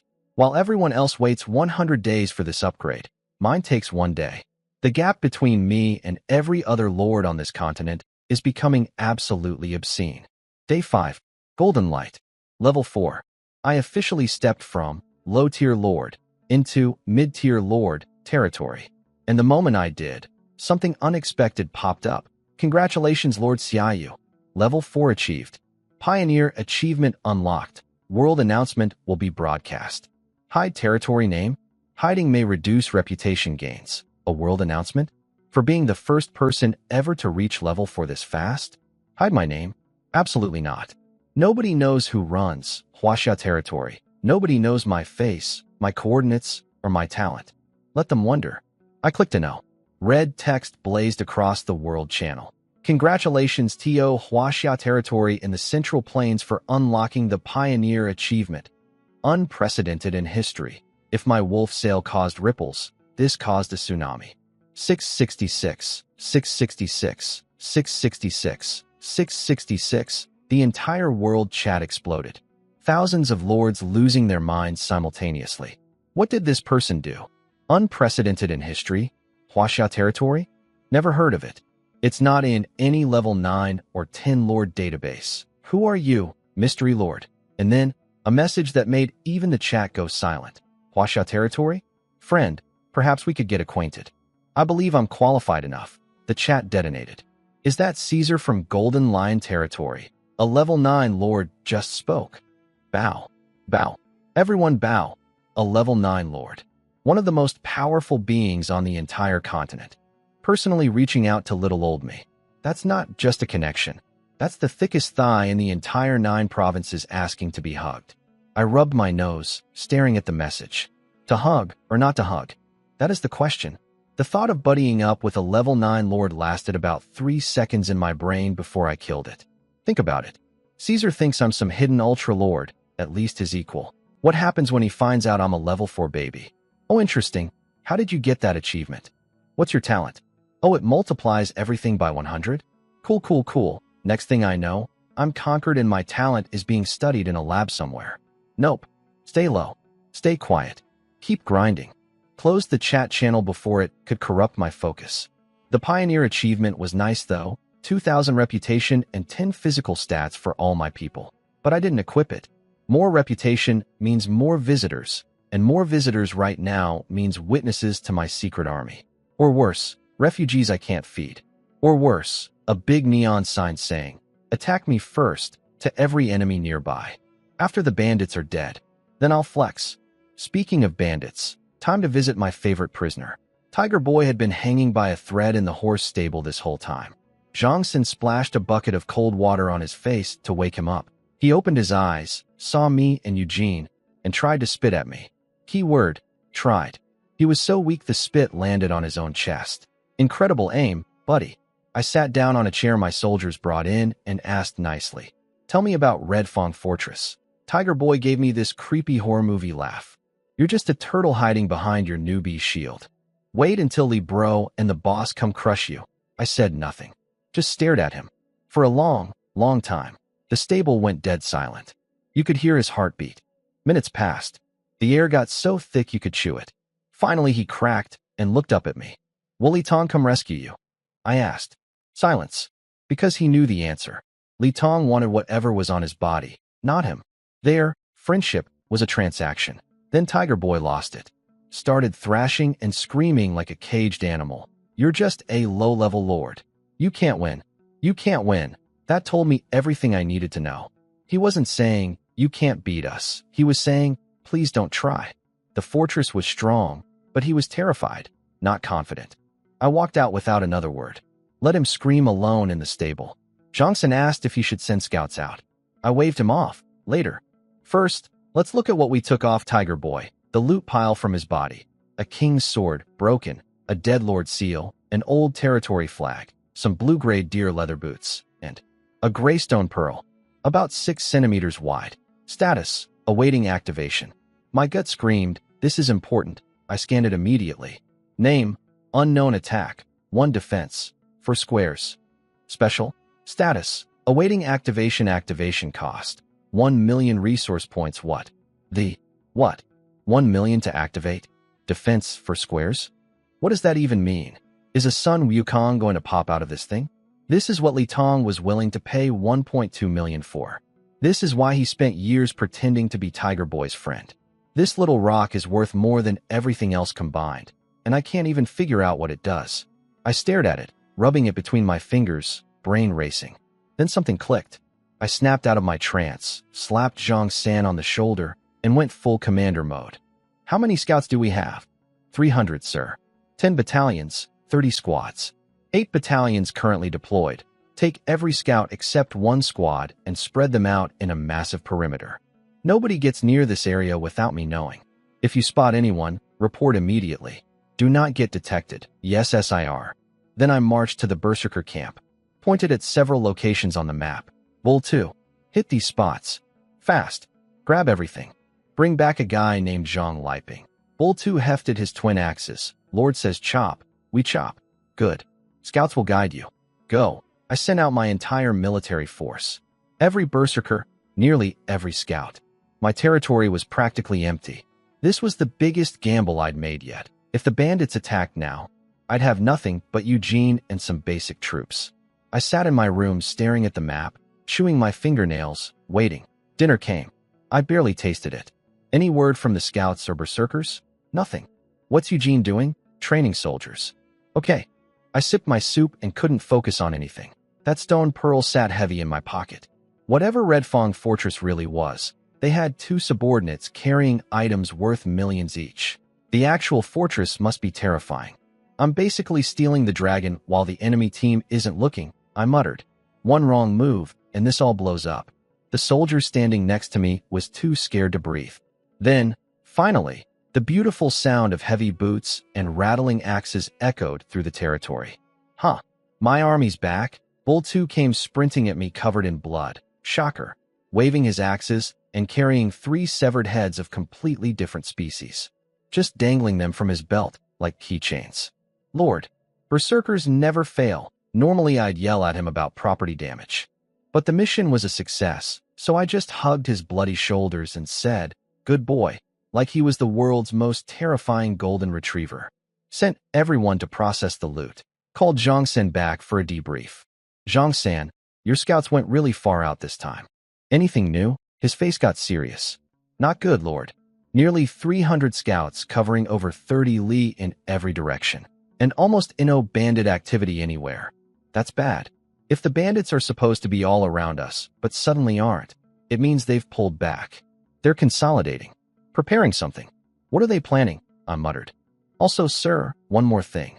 Our scouts spotted the horse herd. They'll be at the territory in about 2 hours. 300 adult blood-sweat horses, furious about their stolen babies, coming home in 2 hours. Fantastic. Honestly, though, with 120 berserkers, the horses aren't really a threat anymore. But chopping them all up would be a criminal waste. These are premium war horses. Selling them by the pound like discount beef? That's insanity. Then I had a brain blast. Let them surround my territory. From the outside, it would look like my base is completely besieged by angry horses. Perfect camouflage against bandit scouts. Nobody could see inside past 300 massive stallions pacing around huffing steam. Galaxy Brain activated once again. The horse herd arrived right on schedule. 300 furious beasts circling my walls, stomping, snorting, screaming for their children. My farmers and low-level soldiers were shaking in their boots. But from above, my territory was completely invisible. Nature's own privacy fence, made of rage and hooves. Meanwhile, I'd sold all the raid loot on the marketplace, another 1,000,000 resource points. And again, that mysterious lord named Luo Curson bought every single pelt. Does this woman have a fur coat addiction? Is she building a wolfskin mansion? Whatever, money's money. Grand total, just enough to activate the stone pearl with 1,000,000, plus a few 10,000 left over for groceries. I earn money in dump trucks, and it leaves in dump trucks. I sighed. Never even gets warm in my pocket. I hit activate. 1,000,000 resource points, gone. Congratulations. You received purple item, clairvoyance eye. Nice. But then, exclusive talent 100-fold critical hit activated. Upgraded to red item, true sight eye, red. 4-star red. From a gray pebble that looked like something you'd skip across a lake. True sight eye grade. Red, level 1 attack. 1, LOL, defense. For charges, ignores all damage. Breaks after 4 hits regardless of power. Vision, 1,000 li radius special. Skills, talent detection. Scan any being in your territory to see their talent. True sight domain. Detect all hidden/invisible units entering your territory. 1,000 li of vision. That's like having a satellite. I can see everything in every direction for hundreds of miles. Hidden assassins? Detected instantly. Enemy talents? Scanned on sight. And now I understand why Li Tong spent years babysitting that idiot Tiger Boy. This little rock was worth more than his entire life savings. And Tiger Boy lied to him about where it was. Pointed him in the wrong direction right in front of me. These two were scamming each other the whole time. Criminals. Can't trust any of them. But the real winner? Me. The guy who took both their stuff. I placed the true sight eye in my lord's hall. The stone grew an actual eyeball on it. Yes, a moving eyeball that looked around, then floated up and merged with the ceiling. Creepy as hell, but incredibly powerful. A 3D mental map of my entire territory downloaded into my brain instantly. First thing I did, scan Zhang-san. Talent. Perception. Massively reduces personal presence. Photographic environmental memory. Can accurately detect creature stats. Small chance to discover hidden attributes. And no wonder his intel was always perfect. This guy has a born spy talent. Every piece of information he ever reported was 100% accurate because his brain is literally built for espionage. Best scout captain I could have asked for. Okay, red tier surveillance system, installed. 120 berserkers, ready. Territory level 4, done. Horse camouflage, deployed. Now there's one more thing I've been dying to do since yesterday. The thing I keep getting distracted from. The thing burning a hole in my inventory. That mystery summoning item. The one even my Lord Seal couldn't identify. The one that stayed unknown even after my talent hit it. Time to find out what's inside. Hero altar, here I come. I walked up to the hero altar with the mystery summoning item. The one that broke my identification system. The one that stayed unknown even after my talent hit it. And placed it on the ancient stone platform. Please be purple. Purple is fine. Anything better than blue. If it's stronger than Eugene, even better. Just don't disappoint me. I press summon. Congratulations. You received a 5-star orange hero. My heart stopped. Your exclusive talent 100-fold critical hit has activated. Upgraded to 6-star gold hero. My heart stopped again. Pretty sure I clinically died for half a second. The altar erupted in blinding light. Then a deep, savage voice boomed. Submit, or be slaughtered. A man materialized on the altar. Sharp face, predator eyes, iron chest plate, but only the front. His back was completely exposed, like he was so confident nobody would ever get behind him. 2 curved swords on his waist. A massive eagle-engraved bow on his back. He stepped down, looked me dead in the eyes, and clasped his fist. Temujin greets the Lord. Titi Temujin? As in, Genghis Khan. I pulled up his stat sheet and nearly fainted. Borjigin Temujin grade. 6-star gold. Unique. Attack. 5,000 defense. 3,000 5,000 attack. For reference, I have 100. My berserkers have 220. This man is 25 times stronger than my strongest soldiers. But the skills. Oh my god, the skills. 6 of them.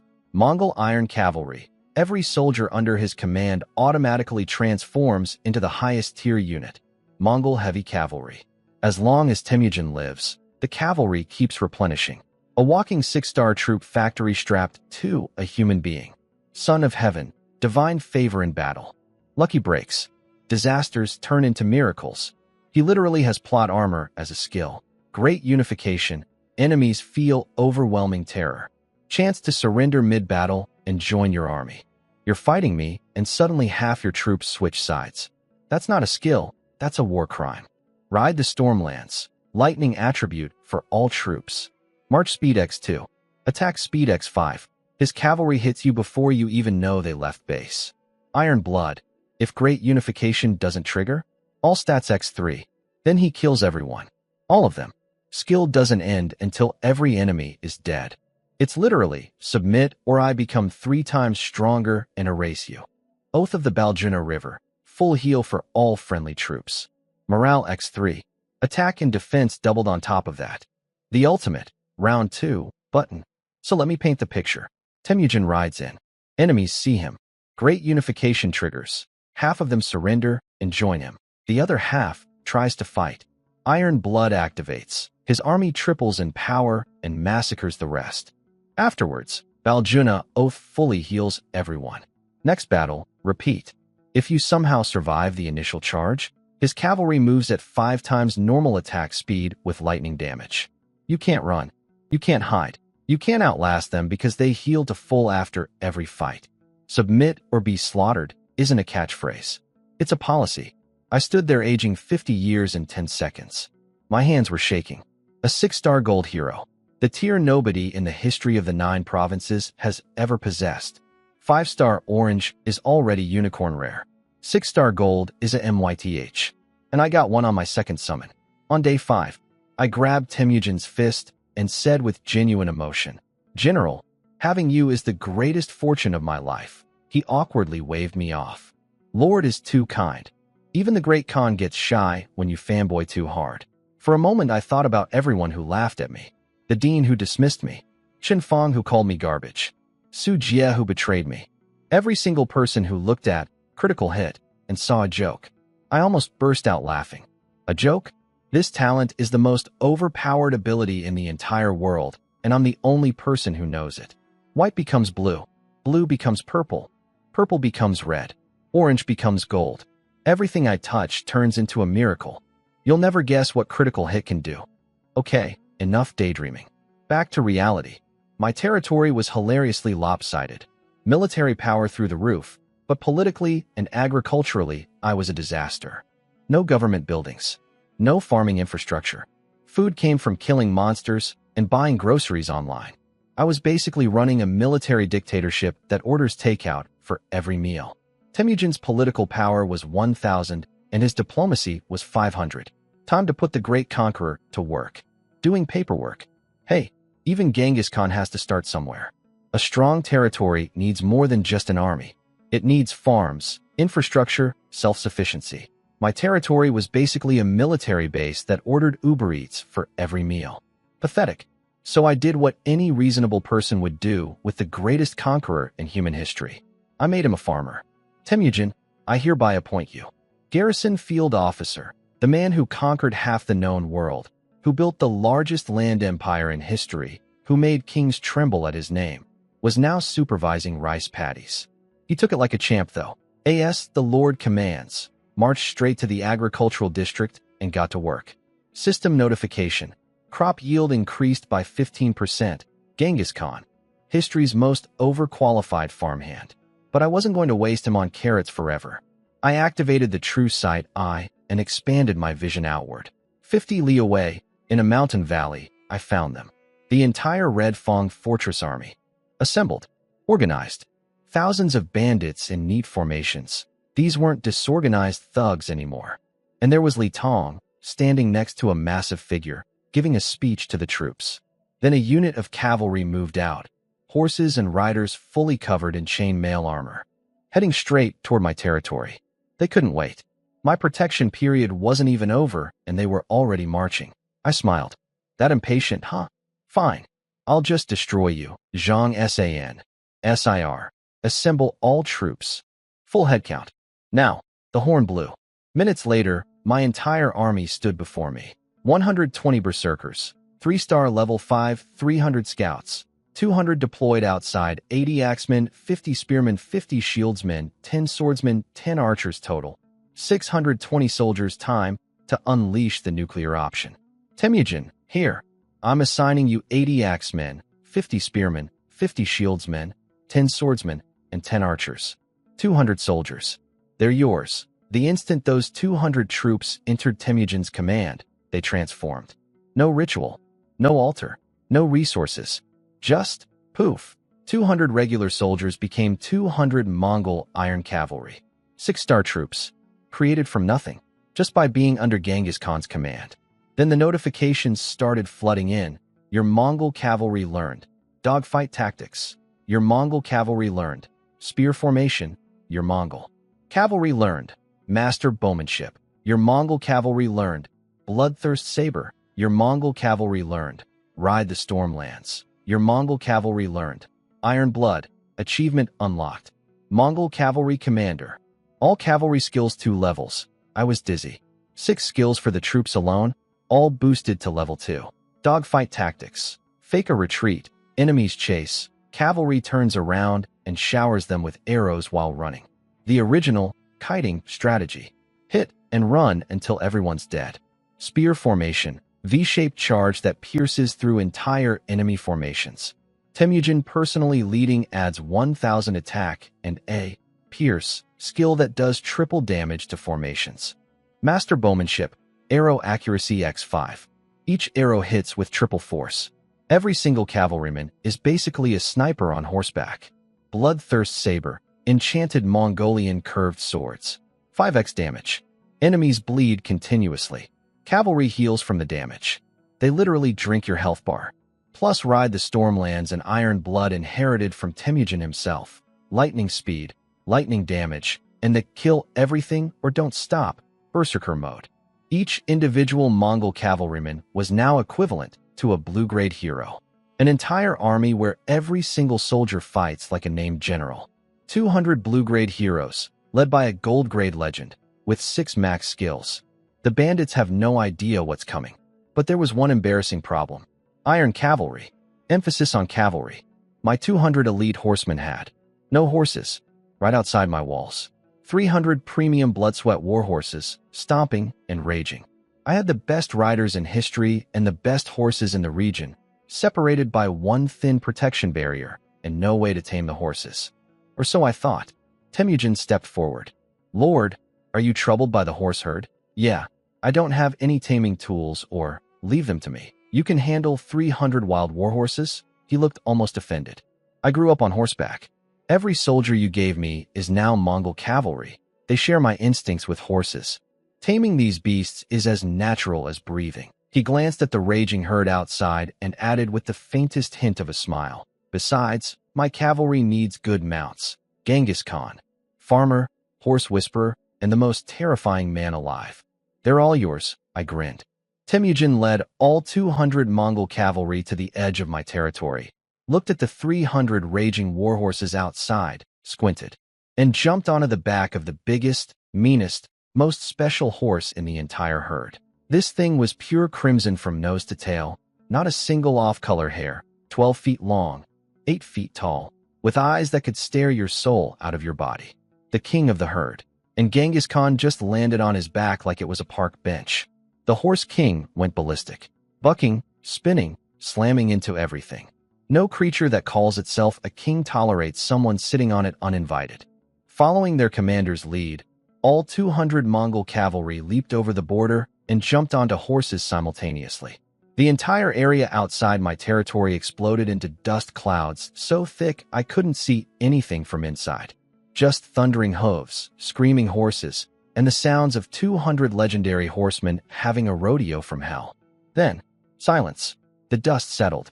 Temujin rode in first. Behind him, 200 cavalry on perfectly calm, slightly bleeding but completely tamed warhorses. In perfect formation, like they'd been riding together for decades.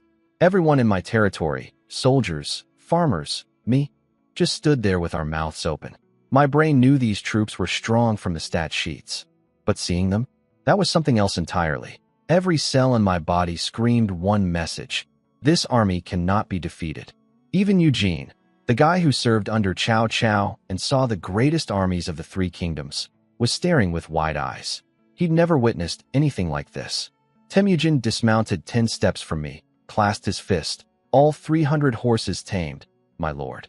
I gave him all 300 horses immediately.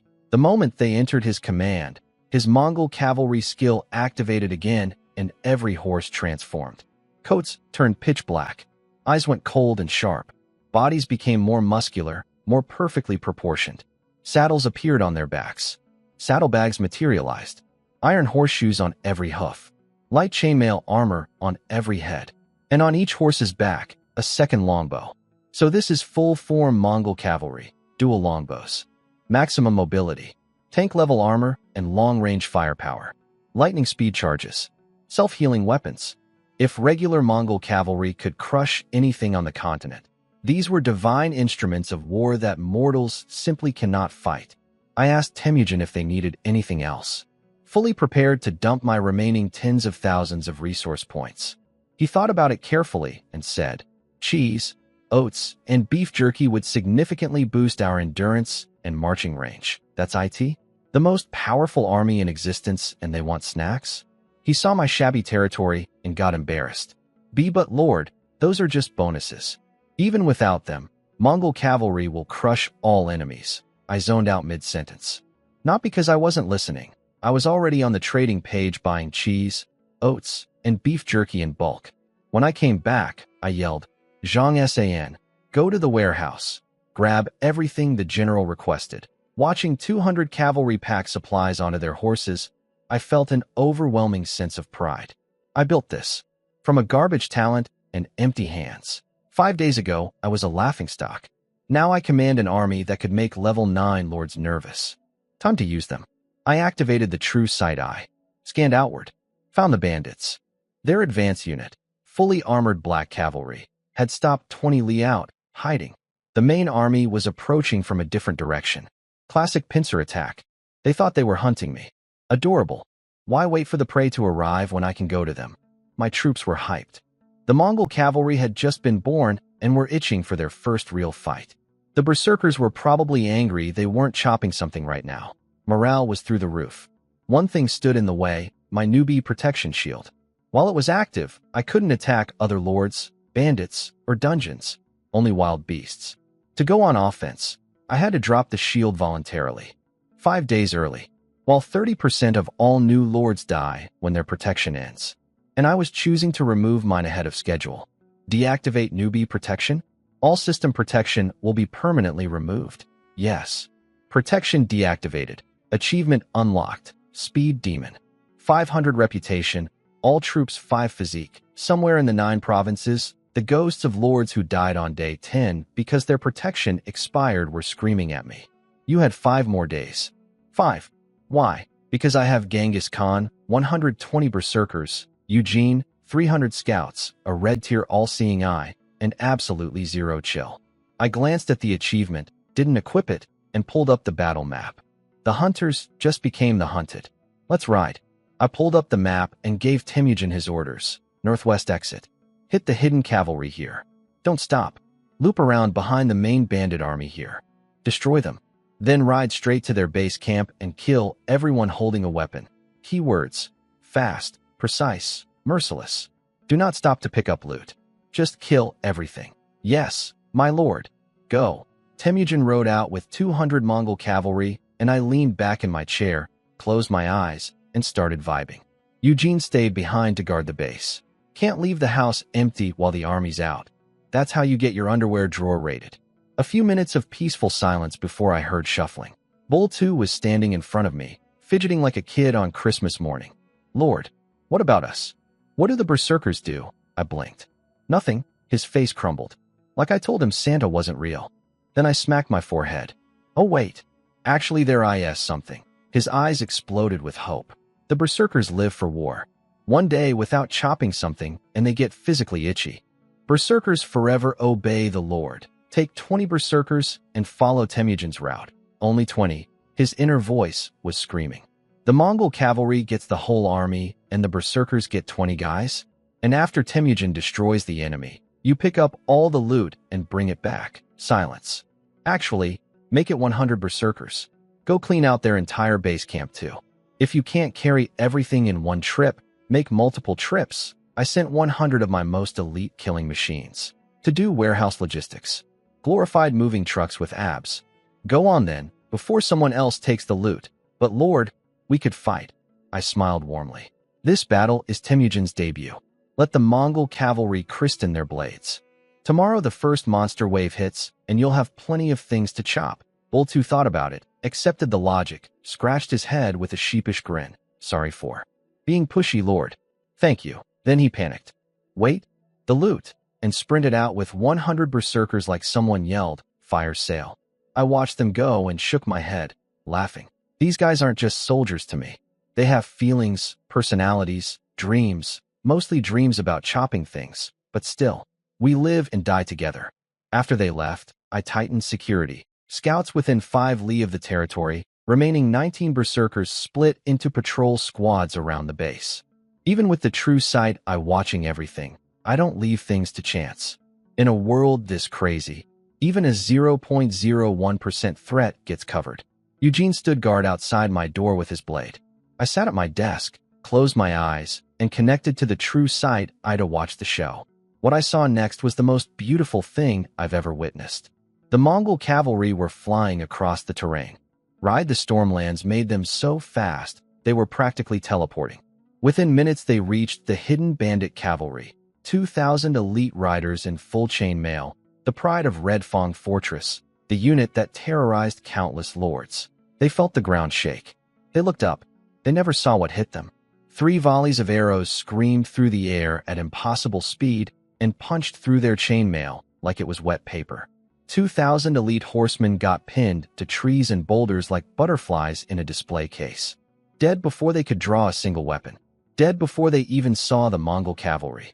Then, and this part made my breath catch, the cavalry smoothly holstered their bows, drew both curved swords, blades facing outward, flattened their bodies against their horses, and charged through the kill zone without slowing down one bit. Every remaining bandit horse got sliced clean in half. Every pinned corpse got surgically separated, torsos still stuck to trees, legs falling to the ground. Not one wasted movement. Not 1 second of hesitation. They didn't even slow their horses. Just a wave of black death passing through, leaving nothing but silence and body parts. I was hyperventilating in my office. This wasn't a battle. This was art. The cavalry kept going. Didn't stop. Didn't loot. Straight to the main bandit army's rear flank. Same tactics. Same result. Except these guys were even weaker than the cavalry unit. Regular foot soldiers in the back ranks got skewered 3 at a time by single arrows. It wasn't a fight. It wasn't even a massacre. It was pest control. Li Tong, the bandit who robbed me, threatened me, scammed me with a fake token, and promised to come back and crush me. Didn't even have time to turn around. Didn't get to use his precious purple bomb. A curved sword removed his head from his shoulders mid-stride.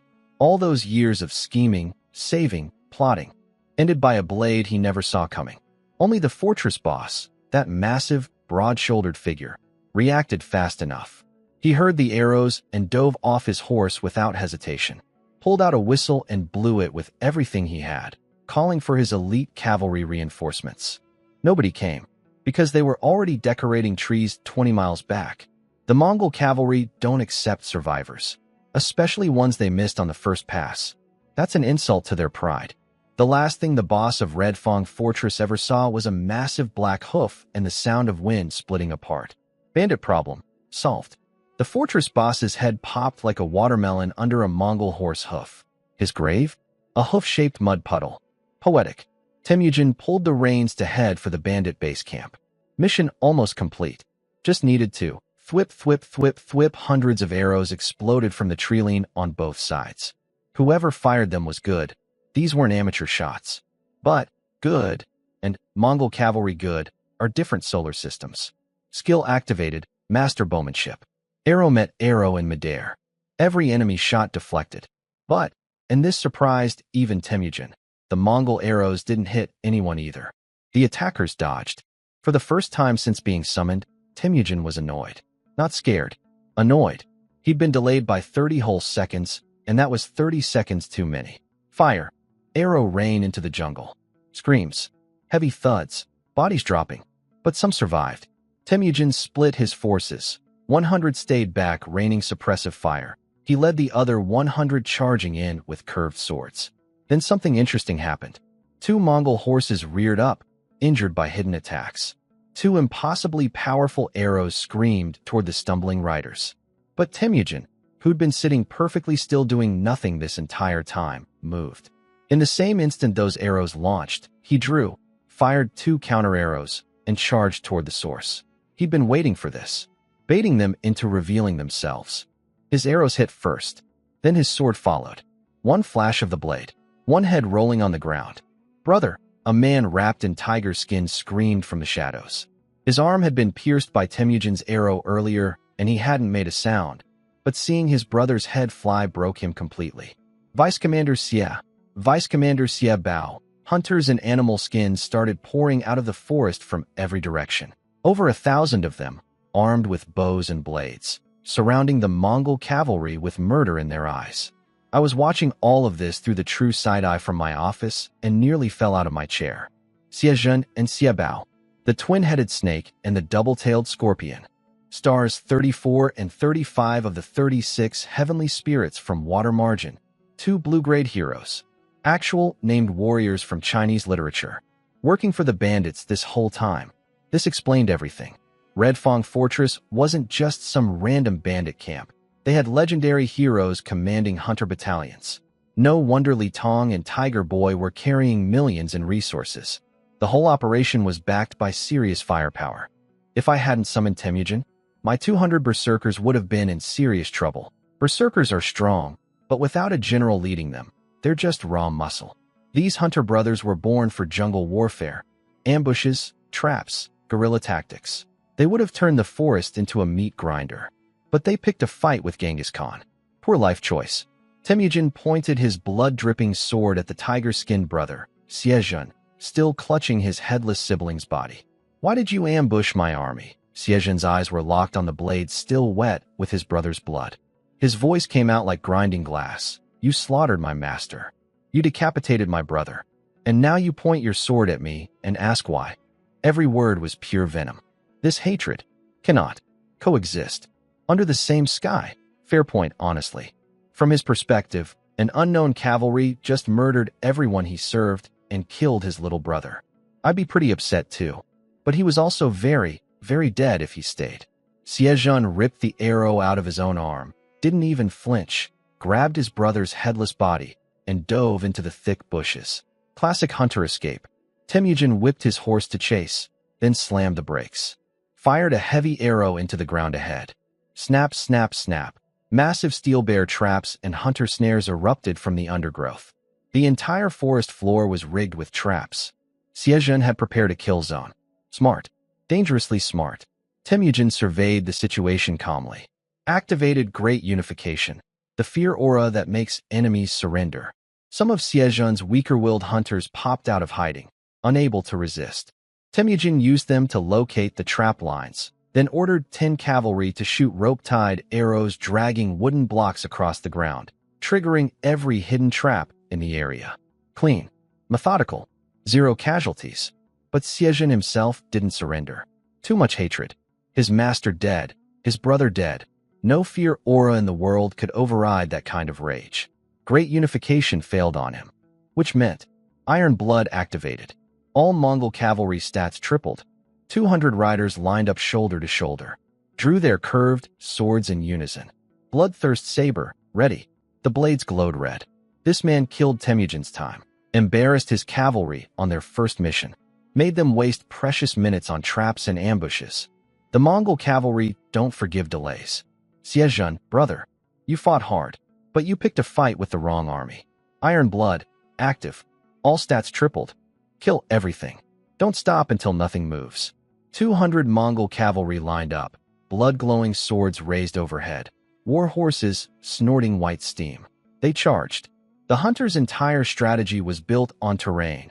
Hide in bushes, use trees as cover, lay traps, pick off enemies one by one. Classic guerrilla warfare from men literally born as hunters. The Mongol cavalry's counter-strategy? Cut down every single tree, bush, and blade of grass in their path. No cover? No guerrilla. Problem solved through sheer violence. Help! Run! Please! Screams echoed through the forest as the cavalry steamrolled forward. Their enchanted horses treated the rough terrain like a flat highway. Traps meant nothing. Hiding meant nothing. The jungle that Siejun spent his whole life mastering was being shaved bald by curved swords. Siejun watched from the shadows, realizing his plan was falling apart.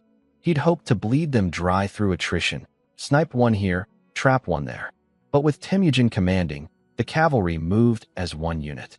No stragglers, no weak links, nothing to pick off. He buried his brother's head and body together in a shallow grave. Blew a whistle signal. His remaining hunters started firing cold shots from random positions. Tickle attacks against triple-buffed 6-star cavalry, literally scratching paint off a tank. When the cavalry was almost on top of him, Siejun made his final call. Different whistle tone. All remaining hunters charged out with steel tridents for a last stand. Hundreds of hunters versus 200 Mongol cavalry in open combat. It lasted about as long as you'd expect. Temujin rode straight for Siejun. Arrow first, blew the man's hand apart. Trident dropped. Before Siejun could even process the pain, Temujin's right sword took his legs. Left sword took his head. 2 clean cuts. Done. Brothers reunited. Both headless. Both dead in the same forest they grew up hunting in. With their leader gone, the remaining hunters collapsed instantly. Minutes later, thousands of headless bodies decorated the blood-soaked jungle. Bull 2 arrived with his berserker cleanup crew shortly after and nearly choked. He thought the earlier scene, bandits sliced in half and pinned to trees, was brutal. This was on another level entirely. No wonder I felt uneasy standing near Commander Temujin, he muttered. Yeah, buddy, you chop wolves into confetti, but the Mongol cavalry makes you nervous. Let that sink in. Temujin didn't waste another second. Activated Ride the Stormlands, 5x attack speed, and thundered toward Red Fong Fortress.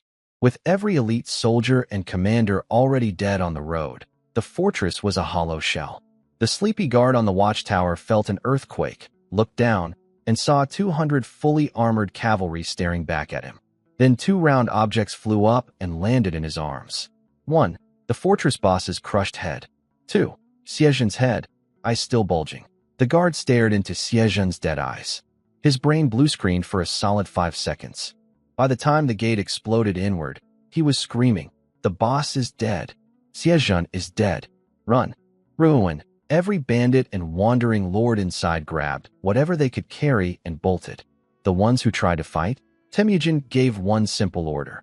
Males taller than a horsewhip, kill them all. Females carrying weapons, kill them too.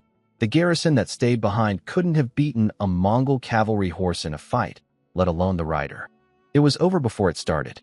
I disconnected from the true sight the moment Temujin breached the gates. Didn't need to watch anymore. Walked outside, stretched under the stars, and took the deepest, most satisfying breath of my 2 lives. Time to celebrate. I opened the build menu and started placing every building I'd been holding back. First up, the logistics department. Then I upgraded it to level 4 immediately. Ordered Zhang San to empty the food warehouse and prepare the biggest feast this territory has ever seen. Started placing the rest. Council hall, school, marketplace, everything. Wanted to upgrade them all, but realized I was almost broke again. Had to wait for Temujin and Bull 2 to bring back the loot. Story of my life. Earn millions, spend millions, check balance, cry. But I had just enough left for one crucial purchase. I opened the trading page and bought a massive amount of alcohol. You can't celebrate a military victory without booze. And wouldn't you know it, most of the alcohol I bought came from that same mysterious lord, Luo Kursin. This woman sells wolf pelts and liquor? We keep running into each other on the marketplace like it's destiny. I finally accepted her friend request. Didn't read her messages though. That can wait. Tonight is for celebrating. I grabbed a bottle, popped it open, and took a long swig. The burn ripped from my stomach to my skull. Beautiful. The mountain bandits? Erased. The horse problem? Solved. The secret treasure? Activated. Genghis Khan? On my payroll. Moonlight above, danger behind me, and the entire future wide open. I, Xiaoyu, the kid with the garbage talent, just conquered my first enemy in 6 days. And I'm only getting started. Time to build an empire. I stood there looking at my territory and got all philosophical for a second. Less than a week ago, I was a confused transmigrator with a trash talent. Now I had warhorses, legendary generals, a red-tier surveillance system, and I just wiped an entire bandit fortress off the map. 9 provinces, here I come. The throne's up for grabs, and I'm grabbing it. Dramatic inner monologue interrupted by hoofbeats. The hero returns. Temujin rode up, jumped off his horse like 10 feet away from me, sprinted over, and bowed deeply. Lord, I wasted time on those hunters. Please punish me. This man annihilated thousands of bandits, 2 named heroes, and an entire fortress in 30 minutes, and he's apologizing for being slow. The overachiever energy is unreal. I grabbed his shoulders. You didn't lose a single soldier. I watched the whole thing. This is the greatest victory in Huaxia history. Granted, it's also our first battle, but still. Go change clothes. I bought wine. We're partying tonight. He finally relaxed and headed to the barracks. Most of the Mongol cavalry hadn't returned yet. They'd met Bull 2's berserker cleanup crew on the road and stayed behind to help haul loot. Good teamwork. Speaking of Bull 2, he came barreling and later looking like a one-man moving company. Bags on his back, bags in his hands, bags hanging from his head. He dumped everything at my feet and gold coins spilled everywhere. Lord, berserkers never fail. Yeah, good job. Take all this to the finance department, get it sorted, then come back for drinks. YSSSS. He sprinted off grinning like a kid on Christmas. The finance department, another new level 4 building I'd just placed, immediately went from brand new empty office to complete chaos as mountains of bandit treasure poured in. I sold some gold to get resource points, upgraded the department, and let them handle the categorizing nightmare. Livestock, weapons, materials, valuables, everything needed sorting. The logistics team was busy setting up the feast, so the dead monster carcasses would have to wait. It's fine. Priorities. Party first, butchering second. Then I noticed the other delivery. Surrounded by Mongol cavalry, hands tied together with rope, stood a group of humans. Men, women, old, young. They looked terrified and exhausted, but mostly numb. Like people who'd seen too much horror to feel anything anymore. What's the deal with these people? I asked a cavalryman. We found them in the bandit prison, Lord. Commander Temujin ordered us to bring them for your judgment. Bandit prisoners. Villagers who got kidnapped, probably forced into slave labor. Lucky timing. The bandits grabbed them recently enough that they were still alive when we showed up. I needed information, so I pointed at a small boy in the group. Kid, come here. Instant chaos. A beautiful woman next to him grabbed him and started screaming through tears. Leave my child alone. Take me instead. He's just a boy. He's just a cavalryman pried her off and brought the boy forward. Her sobbing echoed across the whole territory. Great. Now I felt like a Disney villain. I literally just saved these people, and the mom thinks I'm about to execute her son. But I couldn't exactly run over there and explain myself in front of my entire army. Lords don't do that. Image matters. I crouched down to the boy's eye level. This little guy had dried tears on his face, but his jaw was clenched like steel, fists tight, and he spoke through his teeth. "If you hurt my mother, I'll kill you." His right hand was pressed against his sleeve. Something hidden there, shaped like a small blade. I almost laughed.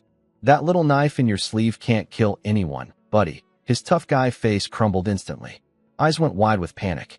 I grabbed his wrist, confiscated the tiny dagger, then grinned at him.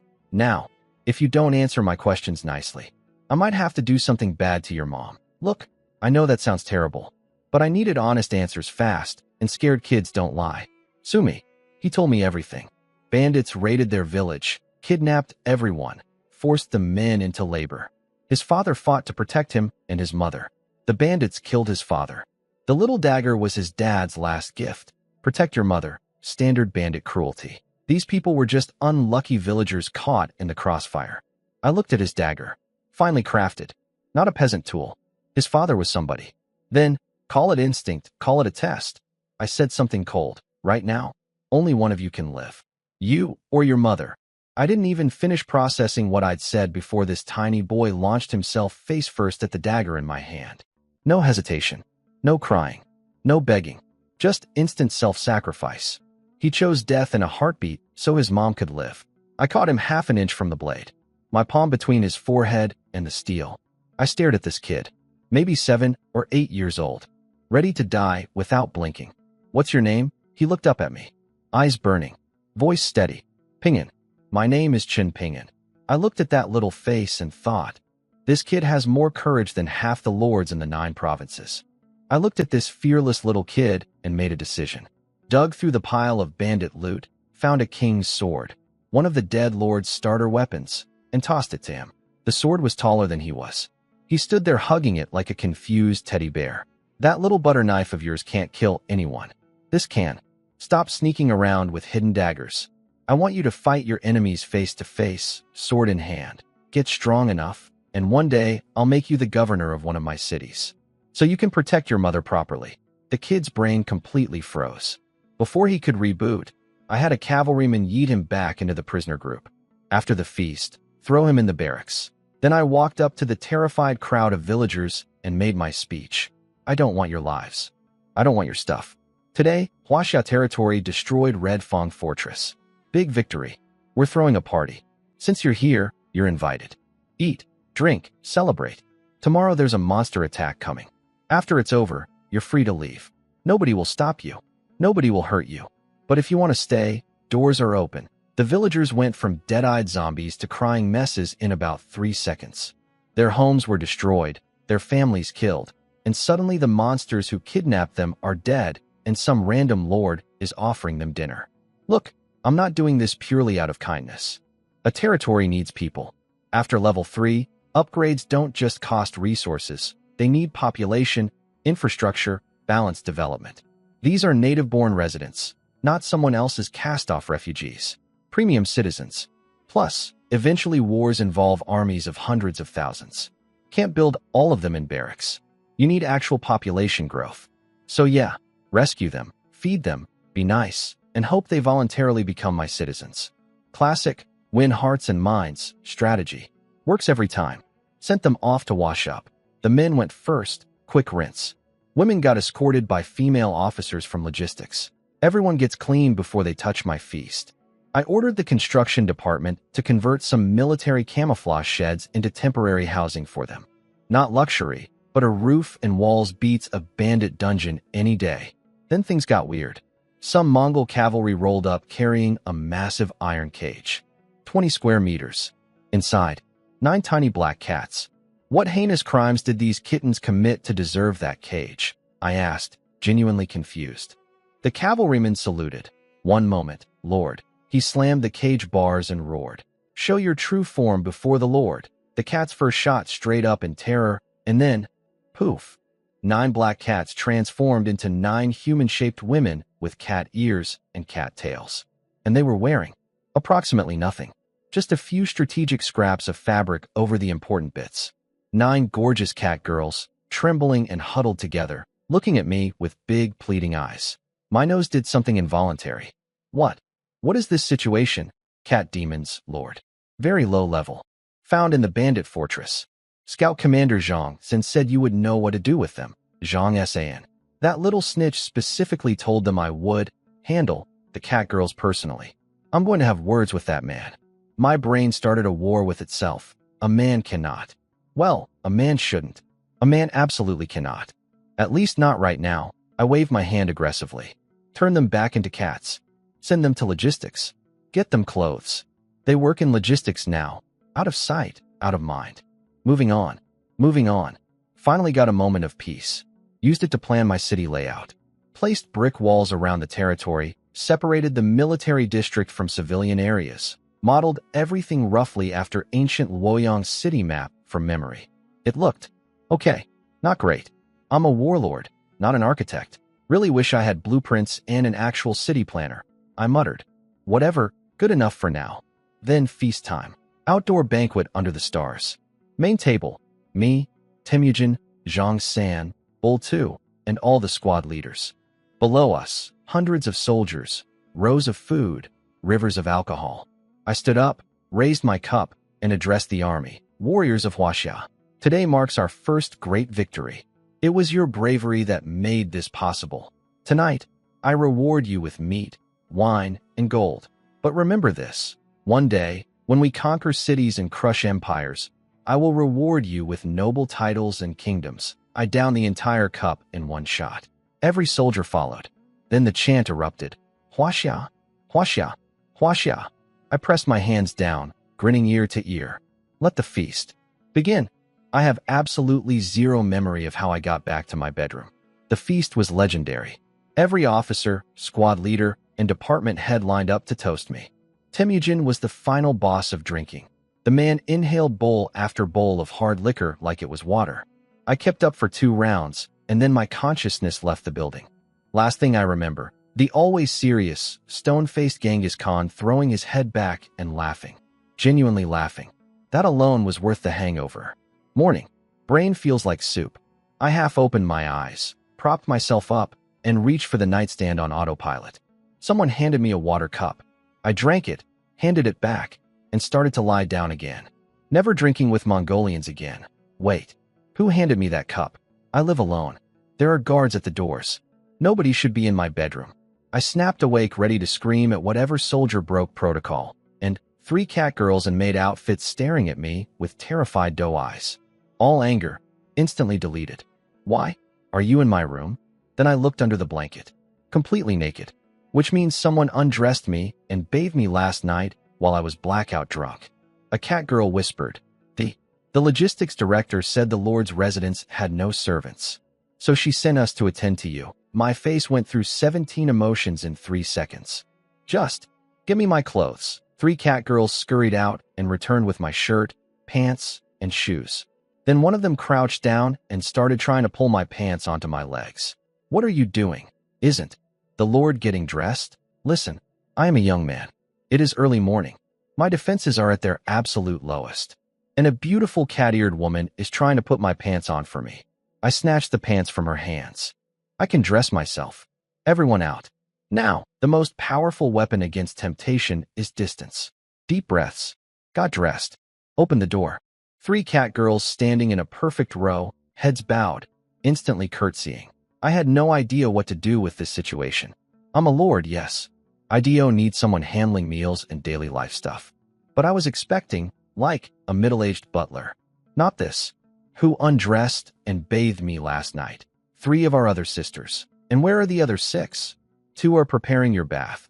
3 are cooking your breakfast. And 1 went to logistics to get household supplies. 9 cat girls. All working. All organized. All reporting to me. This is either a dream or a very elaborate trap. I stretched, then froze mid-stretch. Did you just call me master? The smallest cat girl gasped and slapped her hands over her mouth. An older one pulled her behind her back protectively. Forgive her, Lord. My sister doesn't know proper manners. I'll teach her better. No, it's fine. First time anyone's called me that. Felt weird. But, if you want to keep calling me that, I won't stop you. No, Lord. We meant no disrespect. Okay. They didn't want to. I'm not going to force people to call me master. I'm not that guy. Yet. Breakfast arrived. Whatever the cat girls cooked was incredible. After days of eating soldier-made slop that tasted like boiled regret, this was a 5-star restaurant experience. The clothes they laid out smelled like sunshine. Everything was clean, organized, beautiful. Having women in the house really does make everything better, I thought while 9 cat girls stood in a perfectly straight line watching me eat. That part was still weird. I told them to sit and eat with me. They refused. We dare not. Of course. After breakfast, I called over the eldest, their big sister, the leader. She carried herself with quiet authority. The others clearly deferred to her. What's your name? Silence. Then, we don't have names. You may call me one. The youngest is 9. The little troublemaker who called me Master stuck her tongue out. Definitely 9. Fine. From now on you're Cat 1, Cat 2, Cat 3, all the way to Cat 9. Cat 1 immediately dropped to her knees. Please take it back, Lord. We've been sold and traded our whole lives. We don't deserve to carry the cat name. I pulled her up firmly. You're my people now. I say you deserve it, so you deserve it. End of discussion, she cried. Thank me through tears. The others teared up too. Then I looked at their clothes. Rough servant fabric from logistics. These were gorgeous women wearing potato sacks. Unacceptable. I checked their sizes, purely professionally, obviously, opened the trading page, and ordered proper outfits. When the delivery arrived, I presented them with black and white maid uniforms. These are your work clothes for inside the residence. I also bought casual outfits for when you go outside. 9 pairs of cat ears perked up simultaneously. They touched the fine fabric with trembling hands, and for the first time since I'd seen them, genuine happiness crossed their faces. I nodded with deep satisfaction. Now it feels like a proper lord's mansion. The peaceful morning lasted exactly 14 more seconds. Zhangsun burst through the door. Lord, the first monster wave is here. Let's go see what this famous first wave is all about. The thing that kills 30% of all new lords every year? I'm curious. I marched up to the city wall with Zhang San, sat in the command chair like a king, Eugene standing guard beside me as always. Activated the true sight eye and scanned the horizon. Beasts. Hundreds of them. Converging on my territory from all directions. The closer ones were moving faster, eyes glowing red, full berserker rage mode. And behind the beast horde? Something more interesting. A few shadowy figures lurking at the back, watching. Demons. Not attacking, just observing. Scouting the new lord to see how strong I was. Think you can just peek at my territory and leave? Buddy, once I'm done with these animals, you're next. I need the resources. Demons are way worse than beasts. Smarter, stronger, more vicious. Humanity and beasts can sometimes coexist. With demons? It's kill or be killed. Every lord is expected to attack demon caves as a civic duty. Up north, thousands of high-level lords built an endless chain of fortress cities stretching thousands of miles to hold back the demon hordes. They call it the Great Wall. And the frozen demon-infested north? The Demon Marsh Snowlands. But high risk means high reward. Demon caves pump out resources and rare items once captured. Very worth the effort. I filed that away for later and focused on the battle. Temujin, how much experience until you level up? For 100 points, Lord. He needed 1,000 total to go from level 1 to level 2. Massacring the entire Red Fong fortress only gave him 600. 6-star heroes are expensive to level. I suddenly wanted more beasts to show up. I was this close to running into the wilderness screaming, "Come fight me." I positioned 200 Mongol cavalry spread across all 4 walls for range coverage. Then the genius battle plan. Bull 2. Take all berserkers outside the gate. When the beasts arrive, chop. Yes, Lord, finally. Berserkers had been going crazy with nothing to kill. They practically sprinted out the gate. Mongol cavalry. Watch the berserkers fight. When a beast is almost dead, steal the kill with an arrow. Take the experience points. Berserkers do the work. Cavalry steals the last hit for the XP. It's the oldest trick in gaming. Shooters really do need a support. I nodded to myself, extremely pleased with my strategy. Everything was set. I leaned back and waited for the legendary first wave that terrorizes new lords every year. It arrived, and it was pathetic. Mostly basic animals. A few star-ranked beasts scattered in, but nothing impressive. Decent quantity, but the quality was embarrassing. My berserkers were chopping through them like a lawn mower through wet grass. The Mongol cavalry had to fire arrows at light speed because if they hesitated for 1 second, the berserkers would already have the kill. I watched Mongol cavalry archers sweating, not from danger, but from trying to outspeed berserkers at murder. It was the world's most intense kill-stealing competition. This is what kills 30% of new lords, I said, genuinely confused. This? For normal newbies with a handful of level 1 soldiers and no walls. Sure, deadly. For me, this was target practice with extra steps. Disappointing doesn't begin to cover it. I was so bored I started tracking the demon scouts through the true side eye, planning my next conquest, mentally spending money I hadn't earned yet. Then a woman came screaming up the stairs to the city wall, tears streaming, voice breaking. My child is missing. That beautiful mother from the prisoner group. The one who begged me not to hurt her son. The son I gave a king's sword to. The son I ordered thrown into the barracks last night. The same barracks that the berserkers marched out of this morning. To fight the beast wave.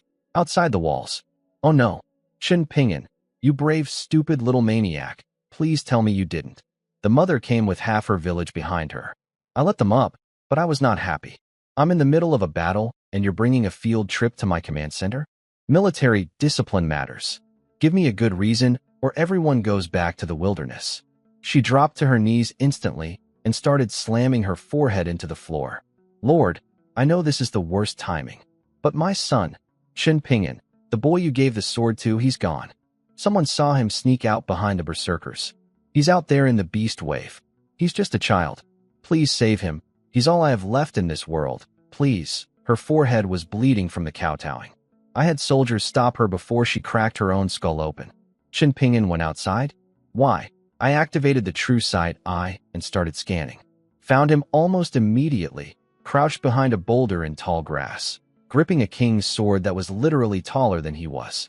Incredibly, he hadn't been detected yet. He was surrounded by basic, unranked beasts that hunt by sight, not by scent.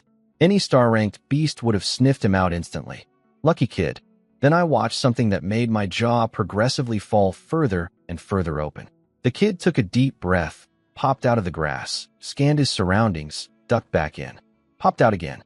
This time he didn't duck. He spotted a small monkey, a baby beast on its first ever raid, and stabbed it clean through. One thrust. Dead. Then he immediately relocated to new cover. No hesitation. No panic. Next, a baby pangolin. Dead. A young leopard. Dead. A juvenile python. Dead.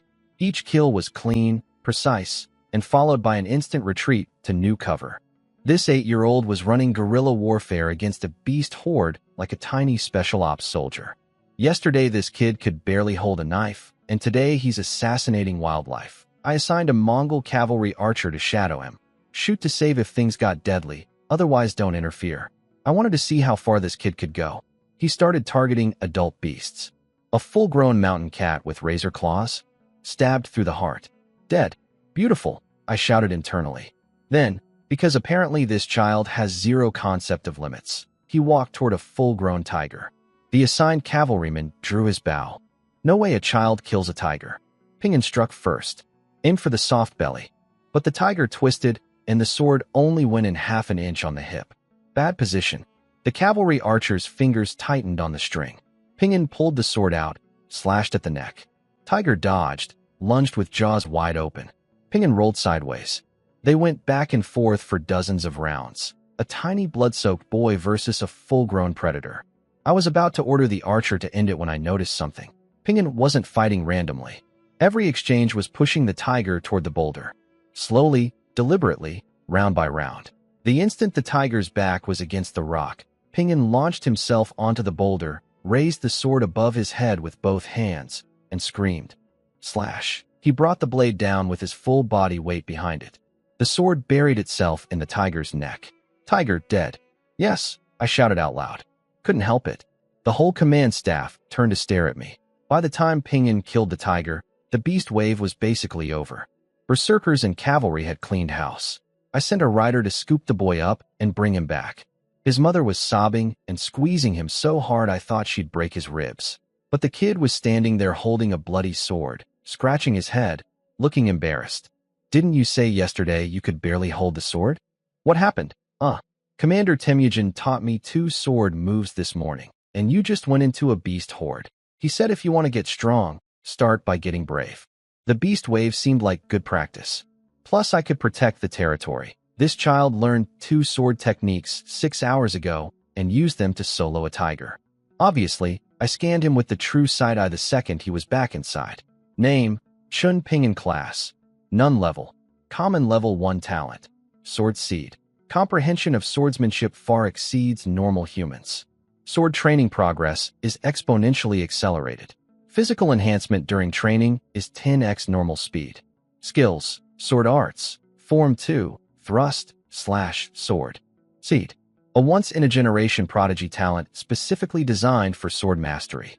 This kid doesn't just learn fast. He learns at a rate that makes fast look like standing still. 6 hours of training from Temujin and he went from can't hold a sword to kills tigers. Give him a year and he'll be cutting mountains in half.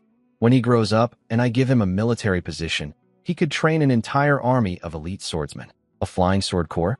Does this world have flying swords? I ruffled his hair and grinned. Red Fong Fortress really was the gift that keeps on giving. First, they gave me 1.2 million resource points. Then a red tier true side-eye. Then 9 catgirl maids. And now a sword prodigy who might become the greatest warrior in the 9 provinces. All from one little bandit camp that thought they could bully a newbie lord with a garbage talent. Thanks, guys. Couldn't have done it without you. Temujin heard about Pingin's tiger kill and strolled over with an amused look. This kid showed up at the barracks this morning claiming you sent him. Lord, I did not send him. Little con artist used my name to sneak in. I saw him carrying a sword, so I taught him 2 basic moves. He picked them up unusually fast. Didn't think much of it. But this, Temujin looked at the blood-soaked boy with genuine respect. When I was his age, I was running from enemies, not charging into beast hordes. Coming from Genghis Khan, a man who survived assassination attempts as a child. That's the highest compliment a kid can receive. Lord, leave him in the military camp. This boy will become one of your greatest assets. Done deal. Pingin was officially enrolled as a camp errand boy, starting from the bottom. Temujin volunteered to teach him, not just swords, but archery, blade work, and horseback riding. Swordsmanship stays the priority, but a warrior needs to be versatile. When I eventually get a dedicated swordmaster hero, they'll take over his training. With the drama settled, the finance department handed me the loot report. Gold, livestock, grain, sellable beast materials, the usual. But 6 items caught my eye. 5 white summoning scrolls and 1 blue. Most came from Red Fong Fortress, 1 dropped from the beast wave. Save them. I'm doing a 10 pull later. I also confirmed 3 demon cave locations through the true side-eye. Those scouts I spotted during the battle led me straight to their hideouts. 3 caves means 3 permanent resource-generating mines once I conquer them. But the demons weren't making moves yet, so I shelved that for later. First priority, money. Wars are expensive. Feeding an army is expensive. Throwing victory parties is very expensive. My territory still couldn't produce enough resources on its own, so selling loot remained my main income. Star item from the hall. 2,000 sets of black iron cavalry armor from the dead bandit riders. These things gave 120 attack, 120 defense, plus a berserker skill that boosted all stats by 20%. Any random peasant wearing one would instantly become stronger than a level 4 lord. Any mid-tier lord would kill for these. But for me? Meh. I can turn peasants into berserkers or Mongol cavalry. Iron pajamas don't impress me anymore. Listed everything. Also threw up Xiejun and Xie Bao's blue-grade trident weapons. Priced, tagged, uploaded. While waiting for sales, I opened the chat channel and started scrolling. New lords asking basic questions, alliances recruiting, veterans forming dungeon parties. The usual noise. Then I saw my own name. I clicked. And there it was. A wanted poster. For me. Bounty name. Xiaoyu territory. Unknown level. Level 1, maybe 2, per employer. Talent. Garbage critical hit possible location. Northern Central Plains, near Demon Marsh border requirements. Alive for full bounty. Dead for half. Information for 1/3. Reward, 40,000 resource points. It had been updated several times. The bounty kept going up. Current offer, 60,000 points plus a white summoning scroll. Didn't even need to check who posted it. Chen Fong. My beloved school rival, spending daddy's money trying to hunt down a level 1 lord with a garbage talent. Old classmate really holds a grudge, huh? 60,000 points and a summoning scroll to catch a newbie lord still in protection period? That's actually kind of flattering. Also completely pointless since I'm now a level 4 mid-tier lord who could probably flatten his dad's territory. Thanks for the free advertising though, buddy. Really appreciate it. I was about to close the channel when I noticed Luo Kursin, my mysterious fur-buying, alcohol-selling business partner, had been messaging me frantically. Big Shot, are you there? Big Shot help. Please reply. Can I get a discount on that black iron armor? I don't have enough points, but I have blueprints to trade, please. Also, you've been bounty listed by the Red Crow Alliance. Again, I backed out to check. Sure enough, a second wanted poster. But this one was different. Bounty name, Xiaoyu territory, unknown level. Estimated around 6, shouldn't exceed mid-tier. Note, if above mid-tier, reward x5. Talent, unknown possible location. Northern Central Plains requirements. Alive for full bounty. Dead for half. Info for 1/3. Reward, 1 million resource points. 2 blue summoning scrolls. 1 blue grade item. 1 trade partnership slot with the Red Crow Alliance. 1 million resource points. From an entire alliance. They estimated me at level 6 and were willing to pay 5 times more if I turned out stronger. Xin Fong thinks I'm a level 1 loser worth 60k. The Red Crow Alliance thinks I'm a level 6 mystery lord worth 1 million. Both want me dead. Neither has any idea where I am. I leaned back and laughed. Well, I'm on it twice now. That's gotta be some kind of record for day 6. So I scrolled through the chat to understand what I'd accidentally stepped into. Turns out, those black iron cavalry armors I'd been casually selling like discount gym equipment, they're the signature item of the Red Crow Alliance. It's like walking into a pawn shop and selling a bunch of FBI jackets. Everyone immediately knows where you got them. The Red Crow Alliance is basically the mafia of the 9 provinces. Founded by a group of powerful wandering lords over 100 years ago. Their combined strength equals a level 9 territory, possibly higher, since rumors say they've been cozying up to level 10 lords recently. They have puppet lords at levels 8 and 9 doing their bidding. Bandit outposts scattered across every province on the continent. The top-tier lords don't mess with them because why bother? Barefoot people aren't afraid of those wearing shoes. These are desperate wanderers with nothing to lose. The big lords have cities, families, reputations to protect. So the Red Crow leadership plays nice with the powerful and terrorizes everyone else. If you're a mid-level lord, they build a bandit camp next door and slowly suffocate you. Intercept your trade routes. Scare away merchants. Pressure you into becoming their puppet. Classic mafia shakedown. The world has suffered under the Red Crow Alliance for too long, the chat was saying. And I just destroyed one of their branches and sold their proprietary gear on the open market like it was a garage sale, without even knowing it was their stuff.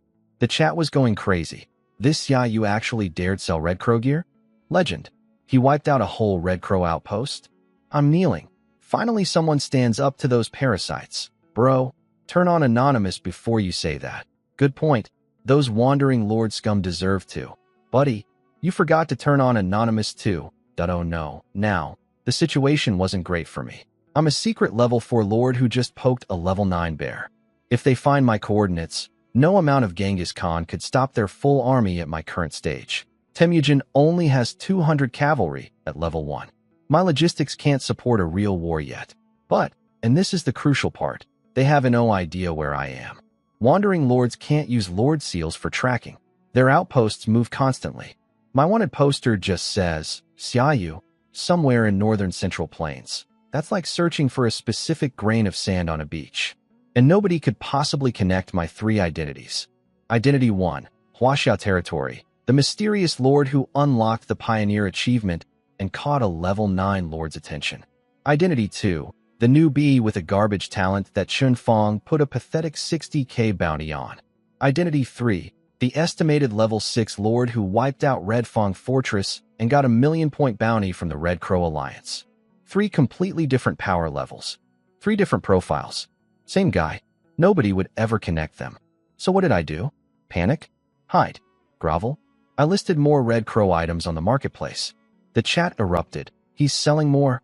I asked this man insane. How does he have the audacity? Xiaoyu, I bow to you. No, I kneel. Red Crow Alliance getting their face slapped so hard their ancestors felt it. Someone actually bought it. People are snatching it up. Of course they were buying. Tons of lords hated Red Crow, but were too scared to act.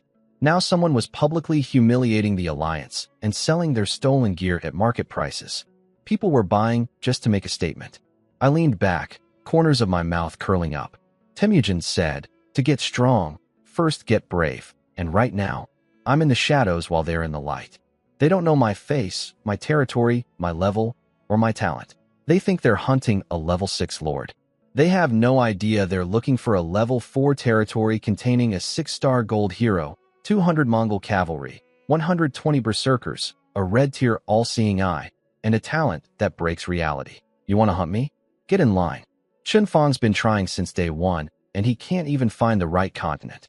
Luo Kursin messaged me again. Big shot, you're insane. You're actually selling more of their stuff. I smiled at the screen. Yeah, and I'm just getting started. So what did I actually list that broke the internet? Let me tell you. Seller. Xiaoyu item. 130 broken black iron cavalry armors. Comes with 130 severed heads of previous owners. Free bonus. Price. 1 resource point. 1 resource point. For 130 sets of Red Crow Alliance signature gear, plus a complimentary head collection. My berserkers had smashed these armors during the massacre, so they were useless to me anyway. I was going to melt them into farming tools. But since the Red Crow Alliance wanted to play bounty hunter, here's their gear back. Damaged. With the skulls of their men attached. For the price of a single coin. The chat went nuclear, but I didn't stick around. Had business to do. I finally replied to Luo Kursin. What blueprints? She'd mentioned wanting to trade blueprints for the black iron armors, so I'd locked the listing to prevent anyone else from buying. Her reply was instant. She'd clearly been camping the chat window. Oh my god, you replied. I have a farmland evolution blueprint, a blacksmith special evolution blueprint, and a mage tower blueprint. I'll trade any one of them. 3 special blueprints? I nearly coughed blood. I've been out there fighting beast hordes, demolishing bandit fortresses, robbing criminals at sword point, and I haven't gotten a single blueprint. This girl who buys discount fur coats from me just casually has 3? I took a breath and evaluated each one. Farmland evolution would upgrade my agricultural output, badly needed since I've been feeding an army on purchased groceries.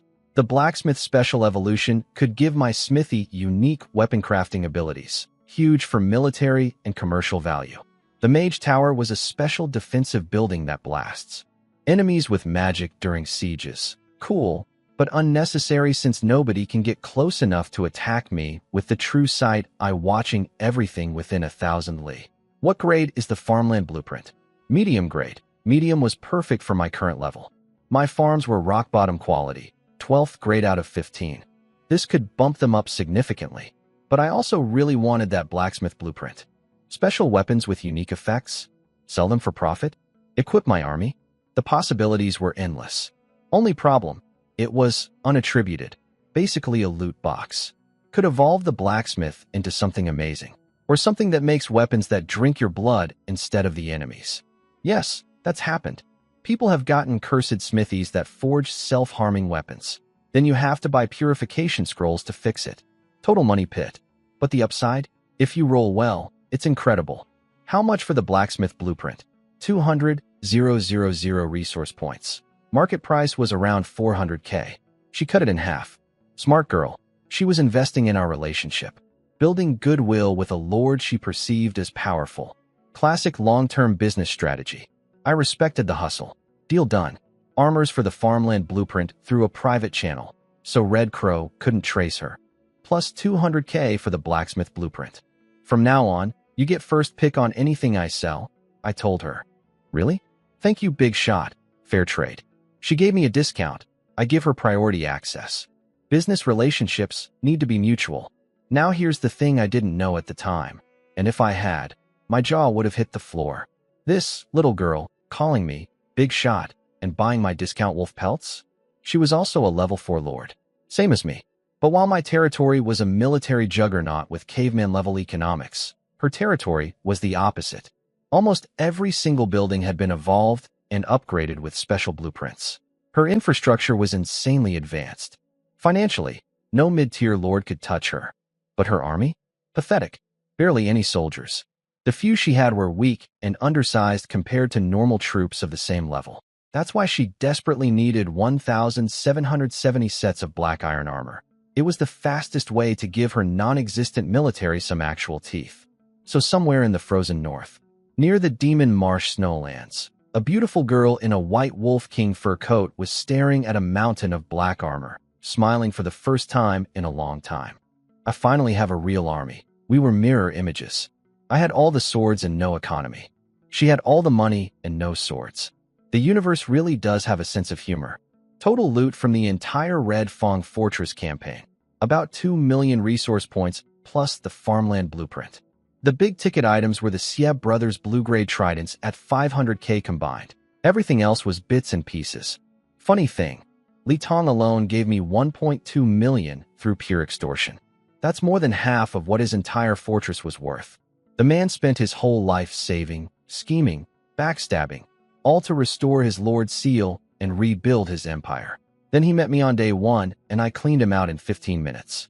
If he knew that the stone pearl he spent years hunting ended up becoming a red-tier true sight eye in my hands, he'd probably resurrect himself just to die of rage again. Anyway, 2.2 million resource points in the bank. Time to build. First up, equip those achievements I'd been saving. Pioneer achievement. Equipped. 2,000 reputation. All citizens 10 physique. 100-fold critical hit triggered. 200,000 reputation. All citizens 1,000 physique. Speed demon achievement. Equipped. 500 reputation. All citizens 5 physique. 100-fold critical hit triggered. 50,000 reputation. All citizens 500 physique. Every single registered citizen of Huaxiao territory felt a warm wave wash through their body. Old injuries healed. Muscles strengthened. Some people who'd been limping for years suddenly stood up straight. Total physique bonus. 1,500 for everyone. My reputation shot to 250,000. For context, that's an absurd number. It means adventurers, merchants, wandering heroes, talented natives, and all sorts of interesting people will start flooding toward my territory. Top-tier talents. Maybe even wandering generals looking for a lord to serve. Of course, it also means enemy scouts and hostile races will notice too. Can't have the good without the bad. Most important building to open, the tavern. Taverns are where adventurers and wandering warriors go first. It's basically a recruitment center disguised as a bar. You can find hidden heroes, hear rumors, learn about world events, and discover secret locations, all from drunk people telling stories. Open the tavern. Stocked it with alcohol bought from Luo Kursen. Naturally. Next, the school. Critical building because it boosts children's growth and has a chance to improve their talents. Problem?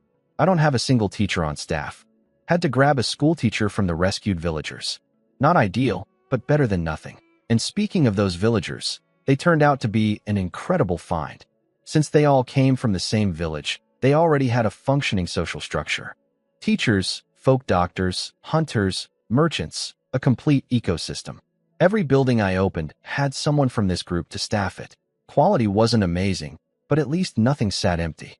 I spent hours setting things up, built a food street and a commercial district modeled after what I remembered from my previous life. Assigned children to school. Created patrol squads, scouts plus berserkers, for city security and as a warning to any future spy who might wander in. I desperately need an administrative hero. I groaned, half dead from paperwork. One more building to manage and I'll die at my desk. By nightfall, the basic infrastructure was done. Huaxiao territory actually looked like a city now. Time for the fun part.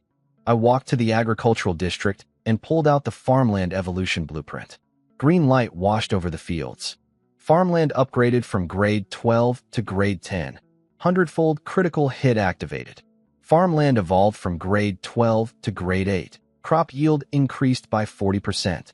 New plantable species unlocked. Jumped 4 grades instead of 2.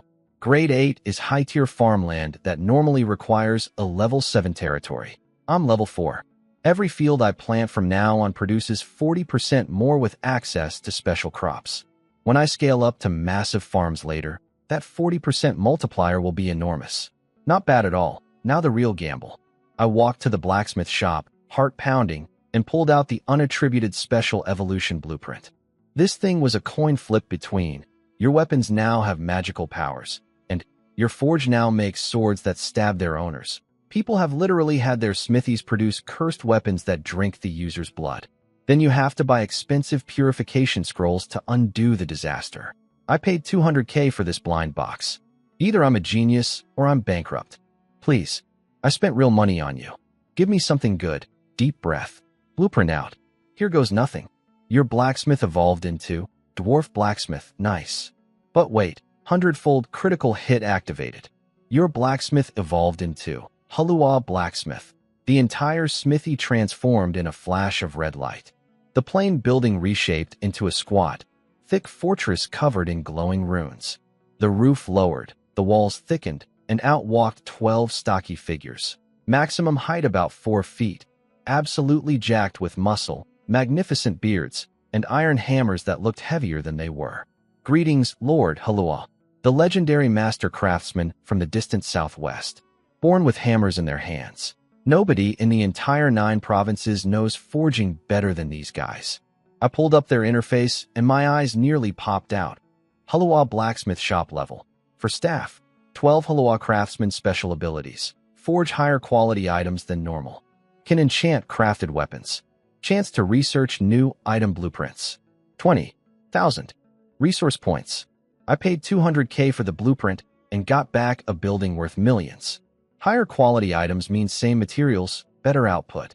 Enchanted weapons means every sword, axe, and spear that leaves this forge can carry magical properties. Fire damage, lightning strikes, healing on hit, whatever the enchantment rolls.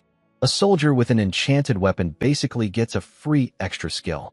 Imagine my entire army equipped with enchanted weapons. Berserkers with flame axes. Mongol cavalry with lightning-imbued swords. The damage output would be astronomical. And for demons specifically, enchant weapons with holy light attribute and demon killing becomes a joke. When I eventually build a branch city at the Great Wall in the north, I'll be the most valuable lord on the entire defensive line. Plus they can research new blueprints. These little bearded geniuses will keep innovating, designing stronger and stranger equipment over time. It's a gift that keeps giving. The gambling gods smiled upon me today. 21 for a legendary forge. Bargain of the century. I need to be nicer to Luo Kursin, I muttered. Without her half-price blueprint, I'd never have discovered my talent works on building evolutions too. Every new mechanic I uncover makes this garbage talent more broken. I was basking in my victory when the true sight I pinged something alarming. Demon scouts. Lots of them. Creeping toward Huaxia territory from all 3 nearby demon caves. And after the Halua blacksmith appeared, all 3 caves went into absolute frenzy. Activity levels spiking off the charts. See, demons attack territories based on value. The more powerful and resource-rich your territory is, the more delicious your Lord Seal crystal looks to them. They use it to evolve their caves. Strong soldiers' flesh and blood makes demons stronger too. That's why humans and demons are eternal enemies. Humans raid caves for resources. Demons raid territories for evolution fuel. It used to be worse. Way worse. There was a period where demons discovered that while strong soldiers are hard to kill, weak civilians are free snacks. 1 villager doesn't help much, but 100,000? A million? Demons started bypassing Lord territories entirely and just massacring native populations. Entire villages. Entire cities. Millions of people turned into demon food. The continent became a literal hell on earth. The top-tier lords eventually stepped in, not out of kindness, but because the chaos was hurting their bottom line and the fattened-up demons were now worth farming. They cleaned house, negotiated a ceasefire with the outer demon lords beyond the Great Wall, and things stabilized. But the hunger never went away.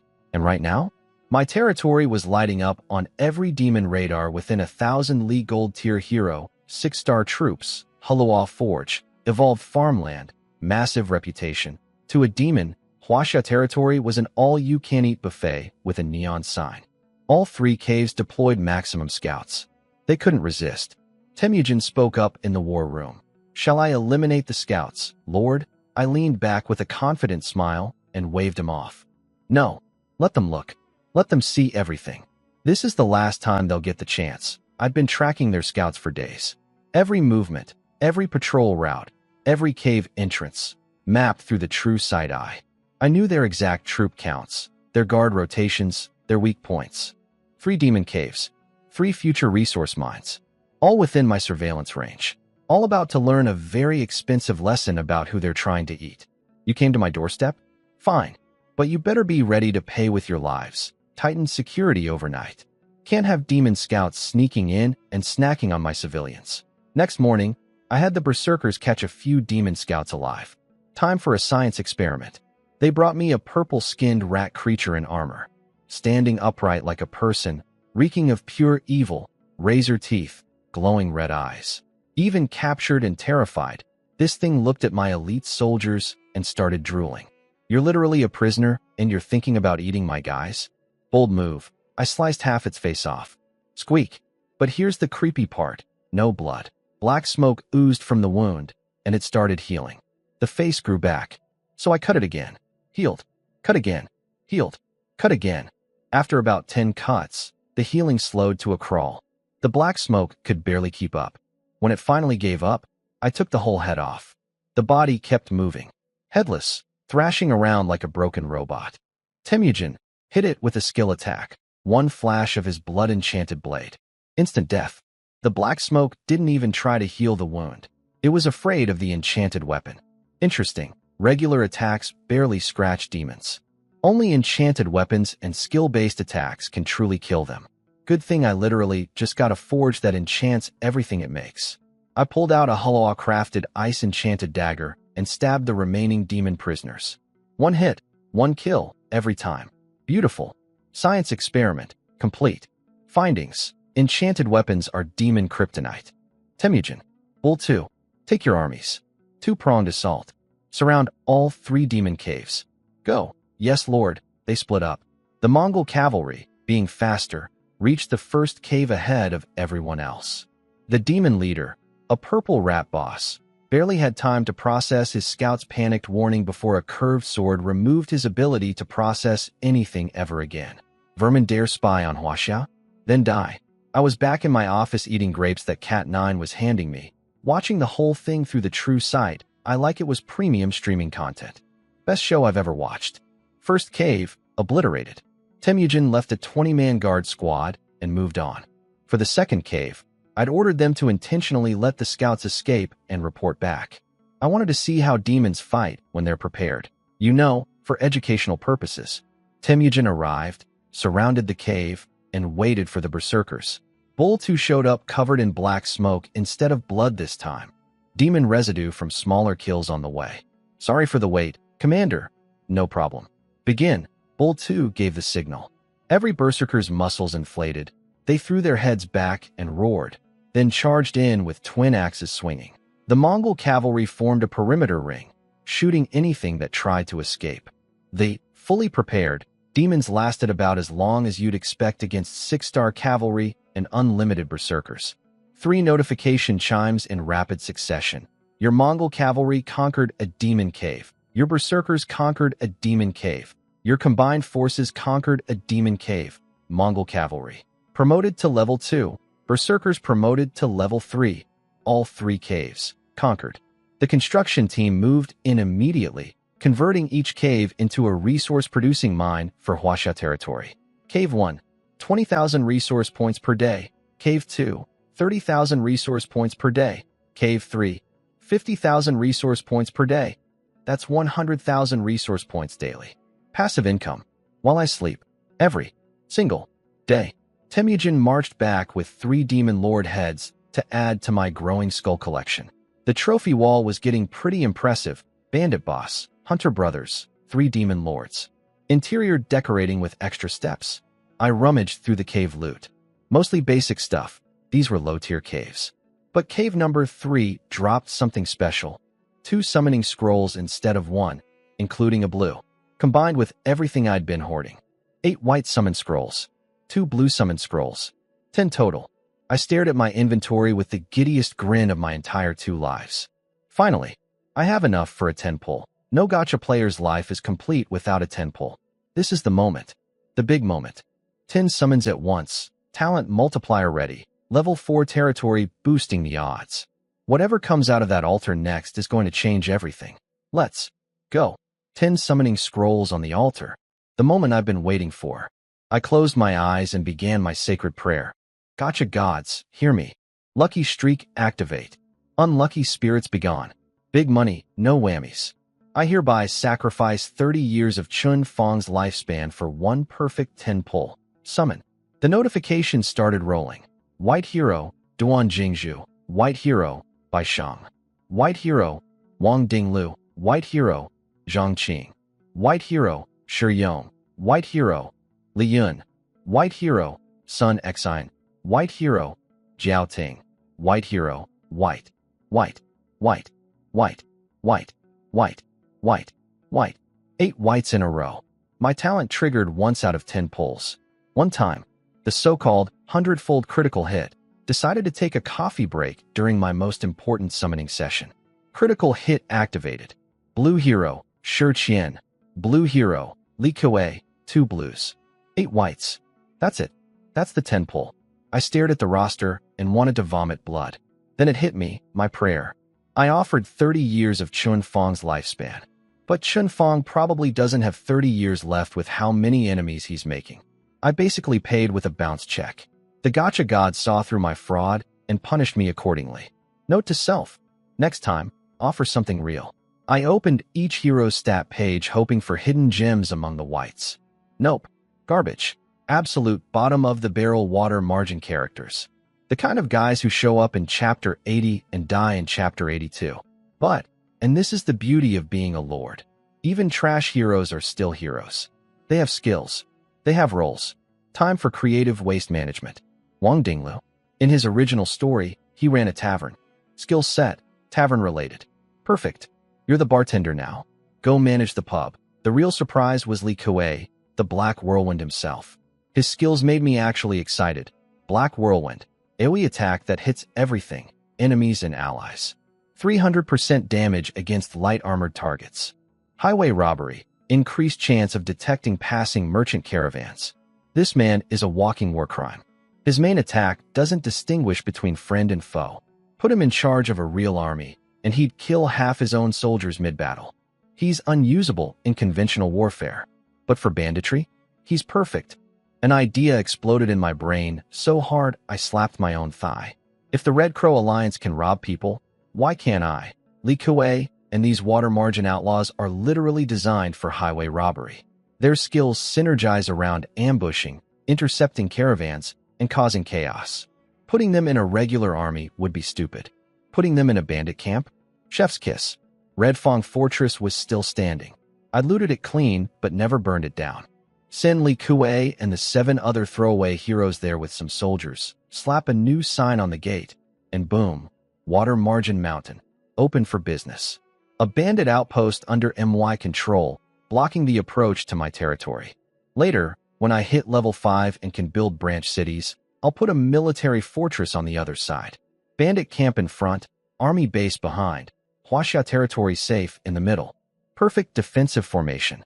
Li Kuei, take these 7, pick some soldiers, march to the old Red Fong site, and establish a mountain fortress. Name, Water Margin Mountain. Leave immediately. Yes, Lord. Li Kuei's eyes were shining. This man was born for bandit life. Now, the 2 heroes actually worth keeping. Shi Qian, the flea on the drum. Blue grade, upgraded from white by my talent.